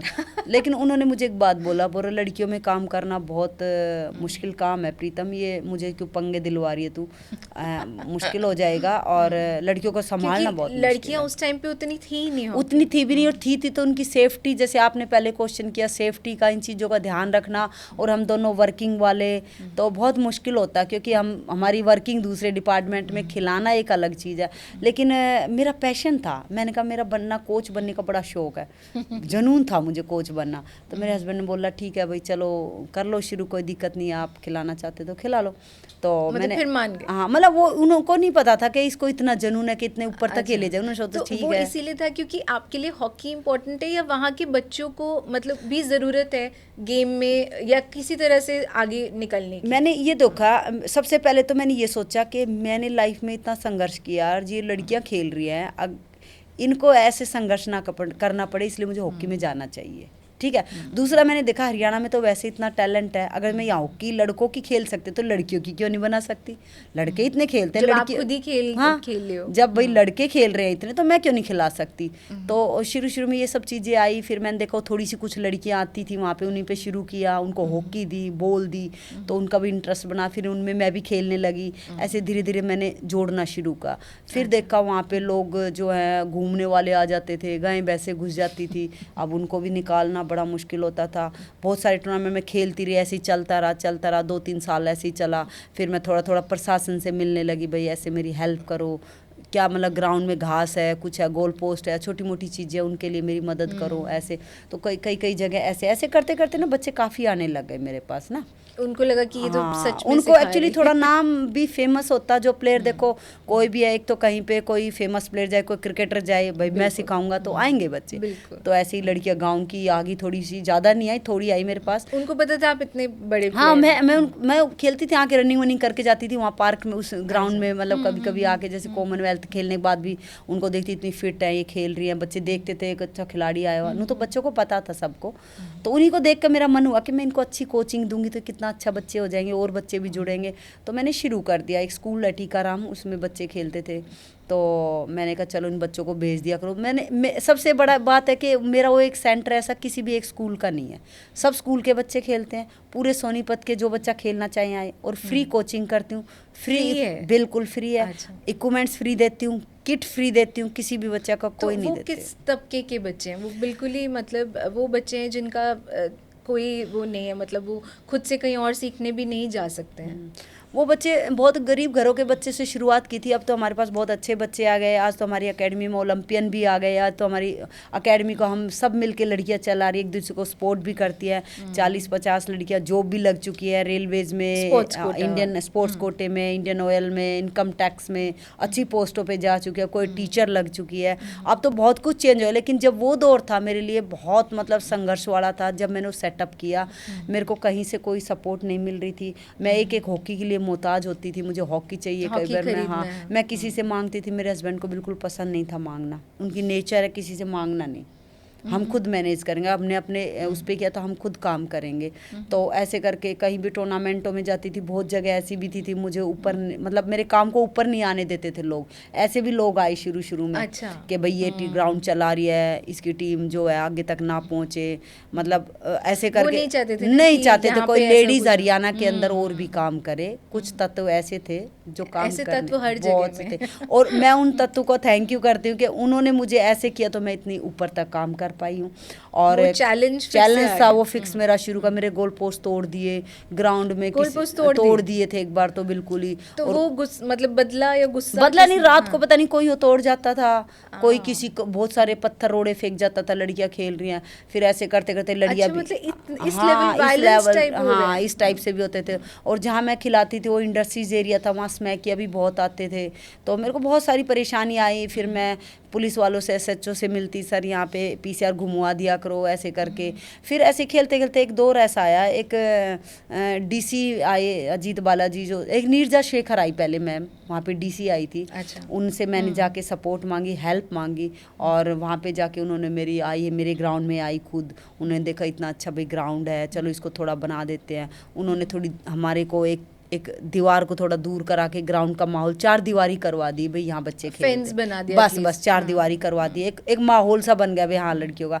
फिर एक बार एक DC अजीत बाला जोशी आए, उन्होंने मुझे, मैं एक दिन ना प्रैक्टिस करवा रही थी ऐसे ही ग्राउंड में, और सुबह करवा के मैं ऑफिस जाती थी, दिल्ली ऑफिस आती थी, फिर मैं 2:30-3 बजे जाके फिर पहुंच के मैं शाम को एकेडमी चलाती थी, सोचो। और मतलब ऑफिस से जाके रिक्वेस्ट करके आके, मैं ऑफिस वालों का भी अपने रेलवे में बहुत धन्यवाद करती हूँ, मुझे इतना सपोर्ट करते थे कि आप वहाँ से वापस आती थी। मेरे को हाफ डे भी मिलता था, क्योंकि मैं डिपार्टमेंट से खेलती, तो हमारे में रेलवे हाफ डे मिलता प्रैक्टिस करने का कि आप फिट रहो।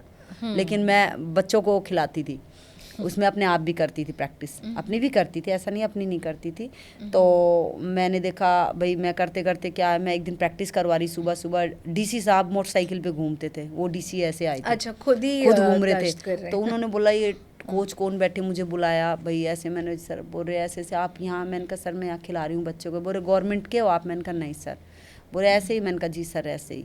तो फिर उन्होंने किसी से इंक्वायरी की, और फिर मैं सर के पास मिलने गई। तो वो आपको जानते तो होंगे ना कि ये प्लेयर उनको मतलब DC नए नए आए थे, इतना नहीं जानते थे भाई, DC के पास इतने काम होते हैं, उनको नहीं। मैंने बताया, फिर मैंने बताया तो बड़ा अप्रिशिएट किया उन्होंने, भाई एक अर्जुन अवार्डी है, आप प्ले बच्चों को खिला रहे हो और फ्री खिला रहे हो। हाँ, तो उन्होंने मुझे ऑफिस में बुला लिया, मैं और मेरे हस्बैंड गए, बोले क्या चाहिए। मैं कहा सर वहाँ एक कमरा बनवा दो, ताकि लड़कियाँ टॉयलेट्स वगैरह की बड़ी प्रॉब्लम है, और ऐसे चेंजिंग रूम हो जाए ताकि सामान। फिर उन्होंने मुझे जो एक कमरा बनवा के दिया, छोटी छोटी हेल्प की उन्होंने, जो छोटी छोटी रिक्वायरमेंट होती है मैंने रख दिया, उन्होंने थोड़ी थोड़ी हेल्प शुरू कर दी। वो थोड़ी थोड़ी हेल्प से ही हमारा ग्राउंड इतना बड़ा हो गया। फिर क्या मैंने एक्चुअली ये काम देखो ये करके देश में ये भी बता दिया कि हम थोड़ा सा शुरुआत तो करें। अगर जो आप कम सुविधाओं में भी ये काम कर सकते हो, अगर मैं ओलंपियन निकाल सकती हूँ, तो जहाँ सुविधाएं वहाँ तो निकलनी चाहिए। वो सिर्फ मेरा जुनून था, मुझे भूख थी कि मेरे को यहाँ से प्लेयर बनाने, और मेरे को एक अच्छा कोच बना, एक अच्छे प्लेयर निकालने जो देश को मेडल दिला सके। तो मैंने ये सोच के काम किया था। और जब लड़कियाँ आनी शुरू हो गई, तो किसी के घर में खाना नहीं होता, किसी के घर में अच्छी डाइट नहीं होती। फिर एक दौर ऐसा है, उतना प्रॉब्लम है, मतलब उतना प्रॉब्लम थी जब शुरुआत थी जब, तो अब तो बहुत उतनी गरीब बच्चे थे। किसी का फादर सब्जी की रेहड़ी लगाता था, किसी का जूता सीलता था, किसी बच्चे का जैसे आप ये नेहा गोयल को देखते हो, उसकी मदर जो है एटलस फैक्ट्री में काम करती थी, 5 साइकिल वाली फैक्ट्री में वायर सीधी, जो 5 रुपए में एक वायर सीधी होती है, वो सीधी करती थी। आज उसकी हिस्ट्री बदल गई, उसकी लाइफ बदल गई कि भाई ओलंपियन भी होगी, इंडिया को खेल रही है। ऐसे ही वारसी, निशा वारसी जो हमारी एक ओलंपियन है, उसके फादर भी शोरूम में साड़ी तह लगाते हैं, जैसे वर्कर होते हैं ऐसे काम करते हैं। किसी का फादर, मतलब ऐसी लड़कियां बहुत सारी थी हमारे पास, और वो बहुत टैलेंटेड थी। आज वो ओलंपियन हो गई हमारे पास, आ गई तो देखो अच्छी पोस्ट है, अच्छी नौकरी है उनकी, OSD चेंज हो गई। तो उनको भी ये नहीं था कि हम इतने बड़े स्टार बनेंगे। वो जब नेहा आई थी और वो आई थी, उन्होंने सोचा इस ग्राउंड में ड्रेस मिलती है फ्री में, जूते मिलते हैं। वो ऐसे देख रही थी ग्रिल में से, मैंने कहा हॉकी खेलेगी, बोलती हाँ। तो मैंने देखा अच्छा भाई आ जा, मैंने देखा वो स्कीपिंग रोप कर रही, बड़ी टैलेंटेड सी कर रही थी, अच्छा काम कर रही थी। जो मेरे को लग रहा 5th में होगी, 5th क्लास में। अच्छा, वही 10-10 साल के बच्चे, छोटे छोटे थे बिल्कुल। वो आ गए, मैंने देखा इतनी अच्छी रस्सी कूद रही है यार, ये तो बड़ी अच्छी है। मैंने कहा आया कर तू। तो वो खेलने के लिए नहीं, वो इस लालच में आती थी, यहाँ ड्रेस मिलेगी, जूते मिलेंगे, ऐसे ORC, मतलब बच्चे बहुत सारे तो लालच में आते थे। अब जब तो हमें भी नहीं पता था बच्चे इतने लेवल पे पहुंच जाएंगे, लेकिन हमें अपने काम पे बहुत कॉन्फिडेंस था कि मुझे यहीं से ही प्लेयर बनाने, कुछ भी हो जाए। जबकि मेरे पास एस्ट्रोटर्फ, आज तक भी एस्ट्रोटर्फ नहीं है।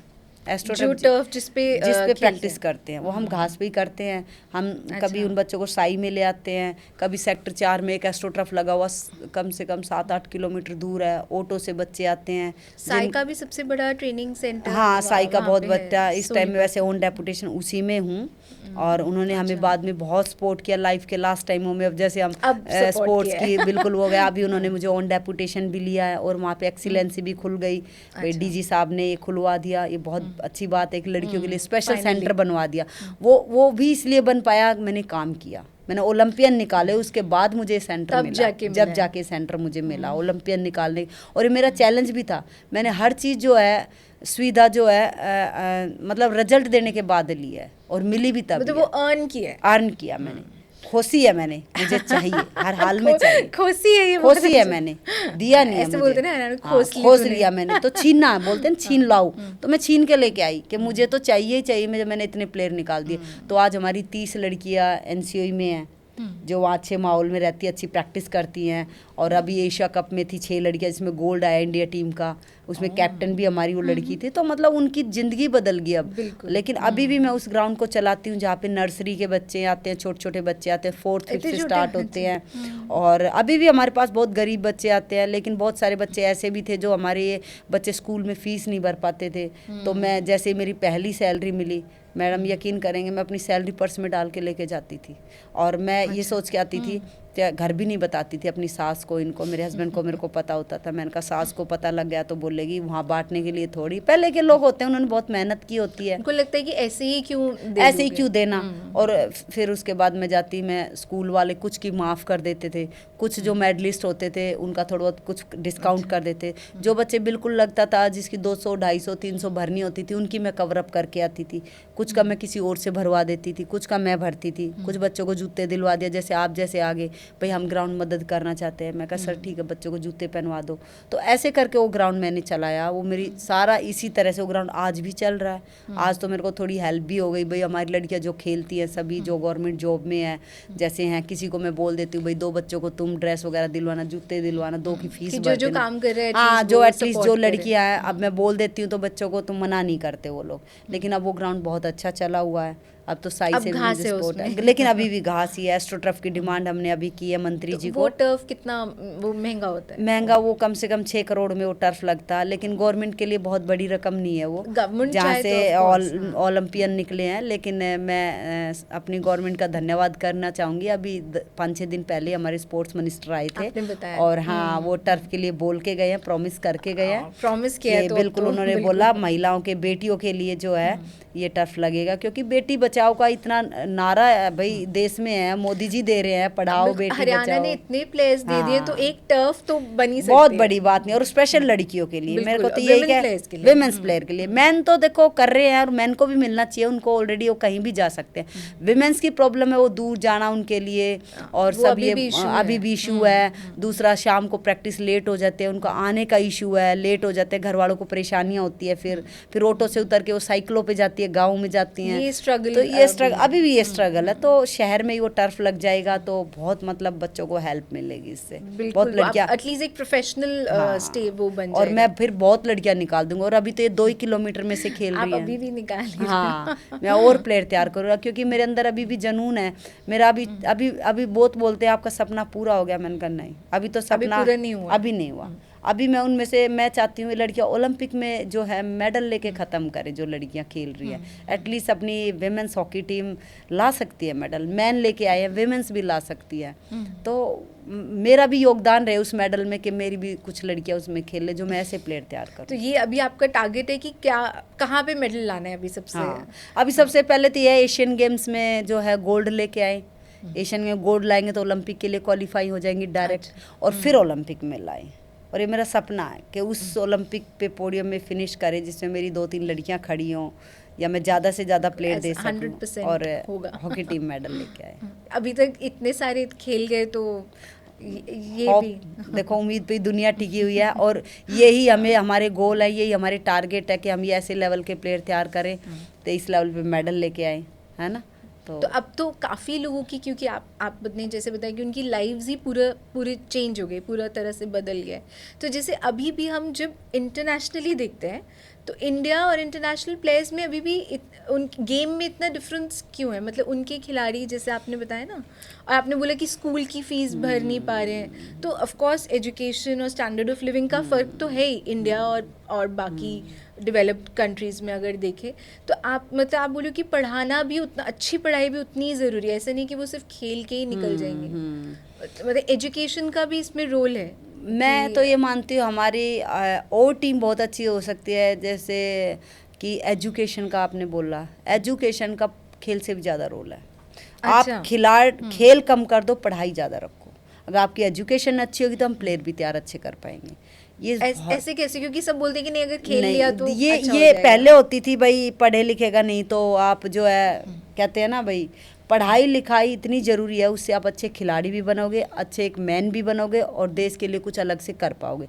ये पहले होता था नहीं खेलता चलो खिला दो, ताकत से बन जाएगा, नहीं। आजकल स्पोर्ट्स में भी इतना इंटेलिजेंट आपको होना पड़ेगा, ओपोनेंट को रीड करना पड़ता, आपको देखना पड़ता क्या कर रहा क्या नहीं है, फ्रिक्शन ऑफ टाइम में आपको डिसीजन लेना पड़ता।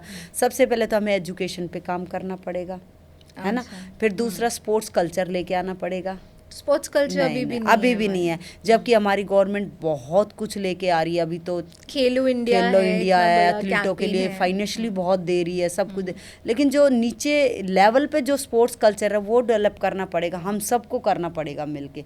वो कोई सरकार या कोई भी आके नहीं करेगा, वो घर से होएगा। वो तो कल्चर से जैसे आप एक एग्जाम्पल दे सकते हैं कि क्या एग्जाम्पल क्या, जैसे मैं अपने बच्चे को खिला रही हूँ, हम सोचते हैं हमारा बच्चा खेलने जा रहा, कुछ बड़ा प्लेयर ही बन के निकले, नौकरी लेगा इससे, ऐसा सोच के नहीं। तो नौकरी का जो एक नौकरी, वो नौकरी किस लिए, आप पढ़ाई करो तो आपको जॉब अच्छी वैसे भी मिल जाएगा, आप खा पी लोगे, अपने फाइनेंशियली आपको मिलेगा इतना। हम डिपेंड खेल पे हो जाते हैं। जब तक हम ये नहीं सोचेंगे हमारा बच्चा मज़े करने के लिए जाए, और उस टाइम को ये नहीं है भाई आप ट्यूशन है बच्चे की, आप ये नहीं, आप उसको खेलने का एक टाइम निर्धारित करो, आपको जाना ही पड़ेगा प्ले फील्ड में, जिसमें कोई कॉम्प्रोमाइज़ नहीं है बेटा। जैसे पढ़ाई के लिए स्कूल जाते हो वैसे ही आप खेलने भी जाओ, और पेरेंट्स को ही पेन लेना पड़ेगा। आजकल क्या है, पेरेंट्स इतने बिजी हैं, वो अपने काम से बचते हैं कि स्कूल में तो चलो ठीक है मजबूरी है, खेलना तो फालतू का काम लगता है, बेटा कोई तू पढ़ ले, तू ट्यूशन चला जाना, आप वो भी रखो, लेकिन आपको उसकी जो उसकी लिविंग लाइफ जो स्टाइल है वो बदलना पड़ेगा।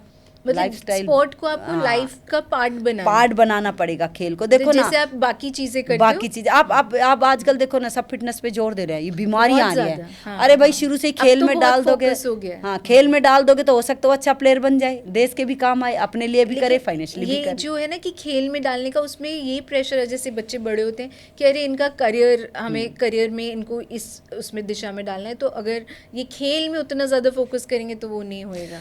तो ये वाला करियर कॉन्शियस इतने ज़्यादा है कि वो खेल को खेल के लिए तो खेल ही नहीं रहे ना। इसीलिए पता क्या, शुरू से पढ़ते नहीं है ना, शुरू से पढ़ाई पे ध्यान होता है। जब हमारा बेस अच्छा होगा शुरू से तो हम पढ़ेंगे। ये सब मैनेजमेंट है, हम कैसे पढ़ाई मैनेज करनी है। बहुत सारे खिलाड़ी आप विदेशी भी देखो, इंडियंस भी बहुत अच्छे हैं, पढ़ाई में भी बड़े अच्छे हैं, इंटेलिजेंट हैं, वो कर सकते हैं। वो मैनेजमेंट है आपका, आपको कितना आपको कैसे मैनेज करना, पढ़ाई भी सफ़र ना करे आपकी, खेल भी सफ़र ना करे, और घर के काम भी सफ़र ना करे। एक लेवल पे मैं मान सकती हूँ, आप उस लेवल पे पहुँचने के बाद हो सकता है आपको थोड़ा कम टाइम मिले, लेकिन ऐसा मानना जब तक बच्चा 10th 12th करता है उसका बेस बन जाता है, और वहाँ तक ही बच्चा इंडिया खेलने के चांस होते हैं। तो उस टाइम आप बच्चे को 4th 5th में ट्यूशन जा, ये जा, यार उसको खेलने दो, उसको क्यों मार रहे हो। उस बच्चे को, आप बच्चे से कभी पूछना आपको क्या अच्छा लगता है, वो कहेगा मुझे खेलना।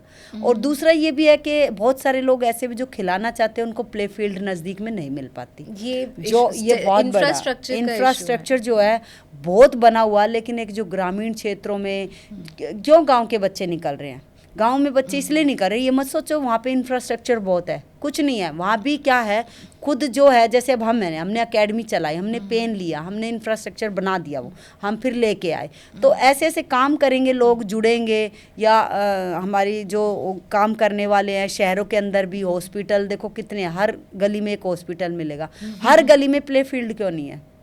वो तो वो अगर जो वो बन एरियाज में तो वो और भी है ही नहीं। दिल्ली में बहुत सारी जगह ऐसे जो खिलाना चाहते हैं, वहाँ बच्चा पहुँच ही नहीं पाता। अब बच्चा 1.5-2 घंटा लगा के कौन बच्चा खेलने जाएगा, फिर कैसे आएगा। अगर जो उनके एरिया में प्ले फील्ड बन जाए नज़दीक में, और वहाँ पे कोचिंग छोड़ दें, या कोच एरिया, या फीस भी ले ले, आजकल पेरेंट्स फीस दे के भी खिला सकते हैं, कोई बड़ी बात नहीं है, लेकिन आप वो प्ले फील्ड फ्री कर दो उन बच्चों को खेलने के लिए। भाई आओ बच्चे और खेलो और जाओ, थोड़ा नज़दीक एरिया में कर दो तो बहुत सारे प्लेयर हमारे निकल सकते हैं जो हमारे टारगेट ऑफ फिक्स होने चाहिए, जैसे चाइना है या बाहर वाली टीम में, कोई भी लगा लो, कोरिया है, एशियंस कंट्रियों में भी और बाहर यूरोप में भी उनके फिक्स होते हैं भाई हमने जो है एशियन गेम्स की टीम बनाए, तो वो शुरू से ही काम शुरू कर देते हैं उन पे कि हमारे ये बंच है, ये बंच है, तो वो उस पे ही काम करके चल रहे हैं उस पे। हमारे कुछ चीज़ें ऐसी मिसिंग है कहीं ना कहीं, हालांकि स्पोर्ट बहुत है लेकिन धीरे धीरे चेंज हो जाएगा, ऐसे नहीं होएगा। उम्मीद पॉजिटिव सोच है कि प्ले फील्ड ज़्यादा से ज़्यादा होने चाहिए। सब पेरेंट्स को भी अपनी सोच बदलनी पड़ेगी, अपने बच्चों को खिलाओ, खेलो बेटा, खुशी होने के लिए खेलो, प्लेयर बनने के लिए। बच्चा पहला नहीं है जी ये इंडिया प्लेयर बन जाएगा, 4 दिन स्टार्ट नहीं किया पहले इंडिया प्लेयर बन जाएगा, उस पर हमने टोकरा बोझ का उसके सिर पे रख दिया, भैया तुझे इंडिया प्लेयर बनना, वो बेचारा भाग जाएगा, नहीं बनेगा तो नहीं, उसको खेलना दो बेटा, मजे कर, तू 2 घंटे 1 घंटे खेल, बस एंजॉय करना है। जिस दिन हम एंजॉय के लिए खेलने लग जाएंगे उस दिन हमें टैलेंट भी मिल जाएगा और हम देश के लिए मेडल भी ज़्यादा लेके तो वो कल्चर की वो कल्चर है, वो हमारा कल्चर है कि हर जगह, जैसे आप देखते हो क्रिकेट है, बच्चे गली गली में खेलना शुरू कर देते हैं एक बैट बॉल लेकर, तो वो थोड़ा सा हमारे यहाँ क्रिकेट का है कल्चर, है ना कल्चर है। तो देखो पब्लिक भी कितनी आती है देखने के लिए, बहुत ये चीज़ होगी तो हम अच्छे हो जाएंगे, हर गेम में होगा तो हो जाएगा। आप जैसे बोल रहे थे ना कि हॉकी टीम्स वहाँ की अभी भी बेटर है, हम लोग पीछे हैं, तो वहाँ के खिलाड़ी हॉकी में वो उन लोग का ऐसा क्या, उनके पास इंफ्रास्ट्रक्चर बेटर है या वो सिर्फ खेलने के लिए खेलते हैं? नहीं, इंफ्रास्ट्रक्चर तो नहीं कह सकते, वो उनके वहाँ देखो, एक तो शुरू में जो उनका एटमॉस्फेयर है, उनकी डाइट है, उनका खाना पीना शुरू से इतना अच्छा है, इतने हेल्दी होते हैं, वो बहुत ज़्यादा हेल्दी होते हैं, उनके मिलावट नहीं है खाने पीने में। ये सबसे बड़ा इशू है। आज हम लोगों के हर खाने में, हर उसमें मिलावट है। एक प्लेयर भी अगर जो खा रहा तो ये मत सोचो ओरिजिनल खा रहा, सबसे पहले तो हमें इससे बचना पड़ेगा। दूसरा क्या है, उनका जो है ना, उनका जो खेलने के जो क्लब सिस्टम बने हुए हैं ना, वहाँ पे विदेशों में क्लब बने हुए हैं, क्लब्स बने हुए हैं, उनमें उनकी पढ़ाई सफ़र नहीं करते, वो दिन में स्कूल जाते हैं आराम से। हमारे यहाँ क्या है, हर जगह क्लब नहीं है, कहाँ है क्लब, कहीं है ही नहीं। वो भी फीस देते हैं क्लब में जाने की, लेकिन कहीं ऐसा स्ट्रक्चर तो हो, ऐसा खेलने का तो मिले। और क्या है दूसरा, क्या सुबह स्कूल जाते हैं, दिन में अपना वर्किंग करते हैं, शाम को 6-7 बजे ऑफिस से फ्री होके या स्कूल से फ्री होके वो जाते हैं और रात को प्रैक्टिस करते 10-11 बजे तक। फिर उनके क्लब इतने अच्छे बने हुए कि भाई उनका खाना पीना बड़े आराम से, पूरी फैमिली आ जाती है। अब यहाँ हमारे यहाँ माहौल ऐसा, क्लब नहीं है, बच्चा जाएगा तो खाना बनाएंगे, आएंगे कब खाएंगे, वो बेचारा आने जाने में टूट लेता। फिर क्या कंट्री है, इतनी खुली डुली है, ट्रैफिक इतना ज़्यादा नहीं है, ये सब चीज़ें। अब बच्चा यहाँ से, हमारा बच्चा सोनीपत खेलने जाएगा तो 2.5 घंटे लगा के कैसे जाएगा? ये तो वो उनका बेसिक्स वो स्ट्रॉन्ग है। मतलब देखो, हमसे अच्छा इंफ्रास्ट्रक्चर तो है उनके पास, हमसे अच्छा। एक हॉलैंड कितनी छोटी कंट्री है, 750 टर्फ है, 750 टर्फ्स हैं वहाँ पे, कितनी बड़ी बात है, कितना सा कंट्री है। तो ये सब चीज़ें तो उनके पास हैं, और वो फीस लेते तो वैसे खिलाते भी हैं, उनको मिलता भी, हमें वो चीज़ नहीं मिल पाती। ग्रास रूट पे आप देखो ना, अब जैसे मैं ये आपको बता रही हूँ कि मेरे को आज तक एस्ट्रो ट्रॉफी नहीं मिल पाया, जहाँ ओलंपियन भी निकाल दिए, तो फिर मतलब उसमें भी निकाल दे रहे, तो हमारे पास टैलेंट बहुत ज़्यादा। तो ये चीज़ें जगह जगह पे सारी चीज़ें सिस्टम से आ जाएंगी तो हो सकता है हम और अच्छे हो जाए, क्योंकि मेहनती तो हमारे खिलाड़ी बहुत होते हैं। मैंने देखा डबल मेहनत करते हैं, 6-6 घंटे 4-4 घंटे सुबह लगाते हैं। और वो उनकी एक और बात है, वो सिर्फ एक ही टाइम प्रैक्टिस करते हैं, ये भी देखो, शाम को आएंगे। मतलब हमारे हॉकी का मैंने कल्चर देखा है बाहर वालों का, शाम को आते हैं 6 बजे 10 बजे तक खेलते हैं, उसी में वो अपना फिर अगले दिन उनका लाइफस्टाइल है उनका ये है। तो यहाँ पे लाइफस्टाइल में यहाँ पे उतना नहीं है, खिलाड़ी थोड़ा सिक्योर भी नहीं होता, खेलता तो सोचता मेरा जॉब नहीं है, फाइनेंशियली इतना स्ट्रॉन्ग हर प्लेयर नहीं होता, ये इशू भी। यहाँ पे लोग इतने ज़्यादा हैं, पॉपुलेशन, जब सबसे पहले हमें अपनी पॉपुलेशन पे कंट्रोल करना पड़ेगा, तभी हम और बेहतर कर पाएंगे, देश में कुछ चीज़ हम अच्छी कर पाएंगे, सब कुछ अच्छा कर पाएंगे। ये सबसे मेन इशू है, ये वही हमारे जो ग्राउंड इश्यूज है। टैलेंट की कोई कमी नहीं है भाई, इतने बड़े माल में इतने प्लेयर तो आप निकाल ही सकते हो। और दूसरा ये कि जो हमारी ड्यूटियाँ होती हैं, हम उनको सिंसियरली सब करते नहीं हैं, पूरा सीरियस होकर नहीं करते। मेरी ड्यूटी है तो मैं उसको कितना करती हूँ। जब खुद रिस्पॉन्सिबल हम हो जाएंगे ना, एक खिलाड़ी लगा लो, एक खिलाड़ी का एग्जांपल है, आप ग्राउंड में 2 घंटे गए तो आप दिल लगा के करो, आप ये सोचो मैंने खेल के देश को मेडल दिलवाना है, कुछ भी हो जाए। जब इतने लोग मेरे पीछे हैं भाई, देखो एक फिजियो है, ट्रेनर है, कोच है, सब आप पे जोर लगा रहे हैं और पूरा देश उम्मीद कर रहा, तो आपको फिर वो काम चोरी नहीं। या आप जैसे अपने ऑफिस में काम करते हो, ये नहीं यार ठीक है भाई हो गया 10 मिनट पहले ख़त्म कर दिया, चलो अब चलती हूँ, छोड़ो अब चाय पे चलती हूँ, तो आपका काम वो बनती नहीं बात। फिर जब गोरे इन चीज़ों में बड़ा वेल डिसिप्लिन में है, वो अपना काम पूरा दिल लगा के करते हैं, ऑफिस हो या घर हो या बच्चों के साथ हो या खेलना हो, कुछ भी काम हो। हमारे यहाँ भी ये चीज़ें नहीं है, उनका डिसिप्लिन बेटर है हमसे। उनका रहना सहना डिसिप्लिन इतना कि जो काम करना, हेरा फेरी नहीं है काम में, वो चीज़ नहीं है। कोई करप्शन अपने आप में जब हम अपने आप में करप्शन खत्म कर देंगे ना, तो देश में करप्शन अपने आप खत्म हो जाएगा। वो हमारे खून में है, वो हमारे खून में, वो पता नहीं कैसे निकलेगा। हालांकि न्यू जनरेशन काफ़ी कोशिश कर रही है, लेकिन वो जाएगा कब ये अभी लोग एटलीस्ट काम के प्रति कोशिश कर काफी हार्ड वर्किंग और ये कि हाँ न्यू जनरेशन कर रही है, वो तो ये करेंगे। तो आपके बच्चे भी दोनों हॉकी खेलते हैं, एक तो इंडिया खेलते हैं? दोनों बच्चे मेरे नेशनल टीम में है, बेटा सीनियर टीम में, बेटी जूनियर टीम में है। अभी एशिया कप खेल के आई थी, एशिया कप खेला? हाँ एशिया कप खेल के आई थी। वो भी उन्हीं बच्चों में खेलती है जहाँ मेरी 150 बेटियाँ खेलती हैं, तो मेरे लिए तो सब मेरी बेटियाँ हैं। तो जैसे बचपन से उनको हॉकी का शौक अपने आप हो गया, आपने बोले कि नहीं हॉकी खेलना है? मेरे बच्चे तो मेरा घर मेरे ग्राउंड से 1.5 किलोमीटर एक मात्र है। मेरे ससुर शाम को वहीं लेके आ जाते, दूध की बोतल भी बच्चों को भी। तो मेरे बच्चे तो मुझे प्रैक्टिस करते हुए देखते थे, बीच में दूध भी पिला देती थी मैं उनको, और खेलती भी रहती थी। तो उन्होंने तो, और 9 मंथ तक मैं ग्राउंड में रही हूँ। मेरे दोनों बच्चे जब कंसीव हुए हैं तो मैं ग्राउंड जाती रही हूँ। तो मेरे बच्चों ने तो पेट में हॉकी सीखी है, वो अंदर से सीखी है, क्योंकि सारा दिन हॉकी की चर्चा रहती थी हमारे घर में भी, ग्राउंड में भी बोलती थी। तो मैं ना चाहते हुए मैं कैसे रोक सकती? और मेरा ऐसा, मेरे को रोकना भी नहीं चाहिए। मैंने अपने बच्चों को शुरू से बोला जो दिल करता है वो आप करो, चाहे पढ़ाई करो, चाहे खेल करो, कुछ भी करो। मैंने कभी नहीं बोला मैं हॉकी नहीं खिलाऊंगी, इतना संघर्ष है, ये है वो है। जबकि तो आपका भी सपना था कि वो खेले हॉकी? मेरे को था खेले जो दिल करे। मेरे को कई बार लगता था कि एक हॉकी प्लेयर को हॉकी प्लेयर बनाना बहुत मुश्किल है, और अपने देश में तो बहुत ही मुश्किल है। क्योंकि जब मैं अपने बच्चों को हॉकी खिलाऊंगी तो उसके कम से कम आधे लोग दुश्मन हो जाते हैं। दिमाग में एक ही चीज़ घूमती है, अरे हॉकी प्लेयर है, उसके बच्चे खेल रहे हैं, सिफारिश से आए होंगे, ऐसी पहली पिक्चर यही हो जाती है। हाँ, अब एक नेता अपने बच्चे को नेतागिरी में लाता, बोलेंगे अरे इसका बाप नेता था, कोई नहीं ये भी बन गया। वो बन गया, लेकिन कुछ टैलेंट तो होगा उसमें भी। अब और आगे तो आप हॉकी में तभी जा पाओगे जब टैलेंट होगा। एक तो लेवल तक भले ही वैसे ये मेरे लिए, ये जो आपने क्वेश्चन करी है मेरे लिए बहुत द्विधा वाला भी था। हमने सोचा भी था हॉकी ना खेल ले बच्चे। अच्छा, आपने मैंने सोचा था बेटा ना खेले, मतलब वो दूसरी गेम खेले, स्पोर्ट्स करे, अदर गेम करे। लेकिन वो खेलता था, स्विमिंग भी किया उसने, हॉर्स राइडिंग भी की उसने, लॉन टेनिस भी खेला, लेकिन लास्ट में वो ठहरा उसका हॉकी में ही हुआ। तो दोनों का नेचुरली इंटरेस्ट बन गया। अब इंटरेस्ट बन गया, मना कैसे करती थी। लेकिन मैंने बहुत कुछ इस चीज़ में देखा भी है, जब हमारे खुद के बच्चे खेलते हैं तो लोग आपके दुश्मन भी हो जाते हैं। जबकि एक हॉकी प्लेयर या कोई भी गेम का प्लेयर अपने बच्चे को खिला रहा तो बहुत बड़ी बात है। वो उसी गेम में डाला जिसमें ये पता कि इतना संघर्ष। ज्यादातर प्लेयर्स का होता है कि नहीं, उनका भी ड्रीम होता है कि अच्छा क्रिकेट है तो मेरा बेटा भी क्रिकेटर, लेकिन क्यों नहीं खेल पाता? ये नहीं है सचिन तेंदुलकर का बच्चा नहीं बन सकता था, ऐसा नहीं है। नु कह देते हैं लोग टैलेंट नहीं है। अरे जिसके माँ बाप टैलेंटेड हो, इतने प्लेयर हो, या मेरे अंदर हॉकी है, मेरे हस्बैंड में हॉकी है, मेरे बच्चे में हॉकी नहीं आएगी? अरे उसके तो डीएनए में हॉकी है, उसको बनाओ ना आप। उसको ऊपर लेवल पे भी बनाओ ना, उसमें तो हॉकी है, या उसमें तो क्रिकेट है सचिन के लड़के में, उसको बनाओ।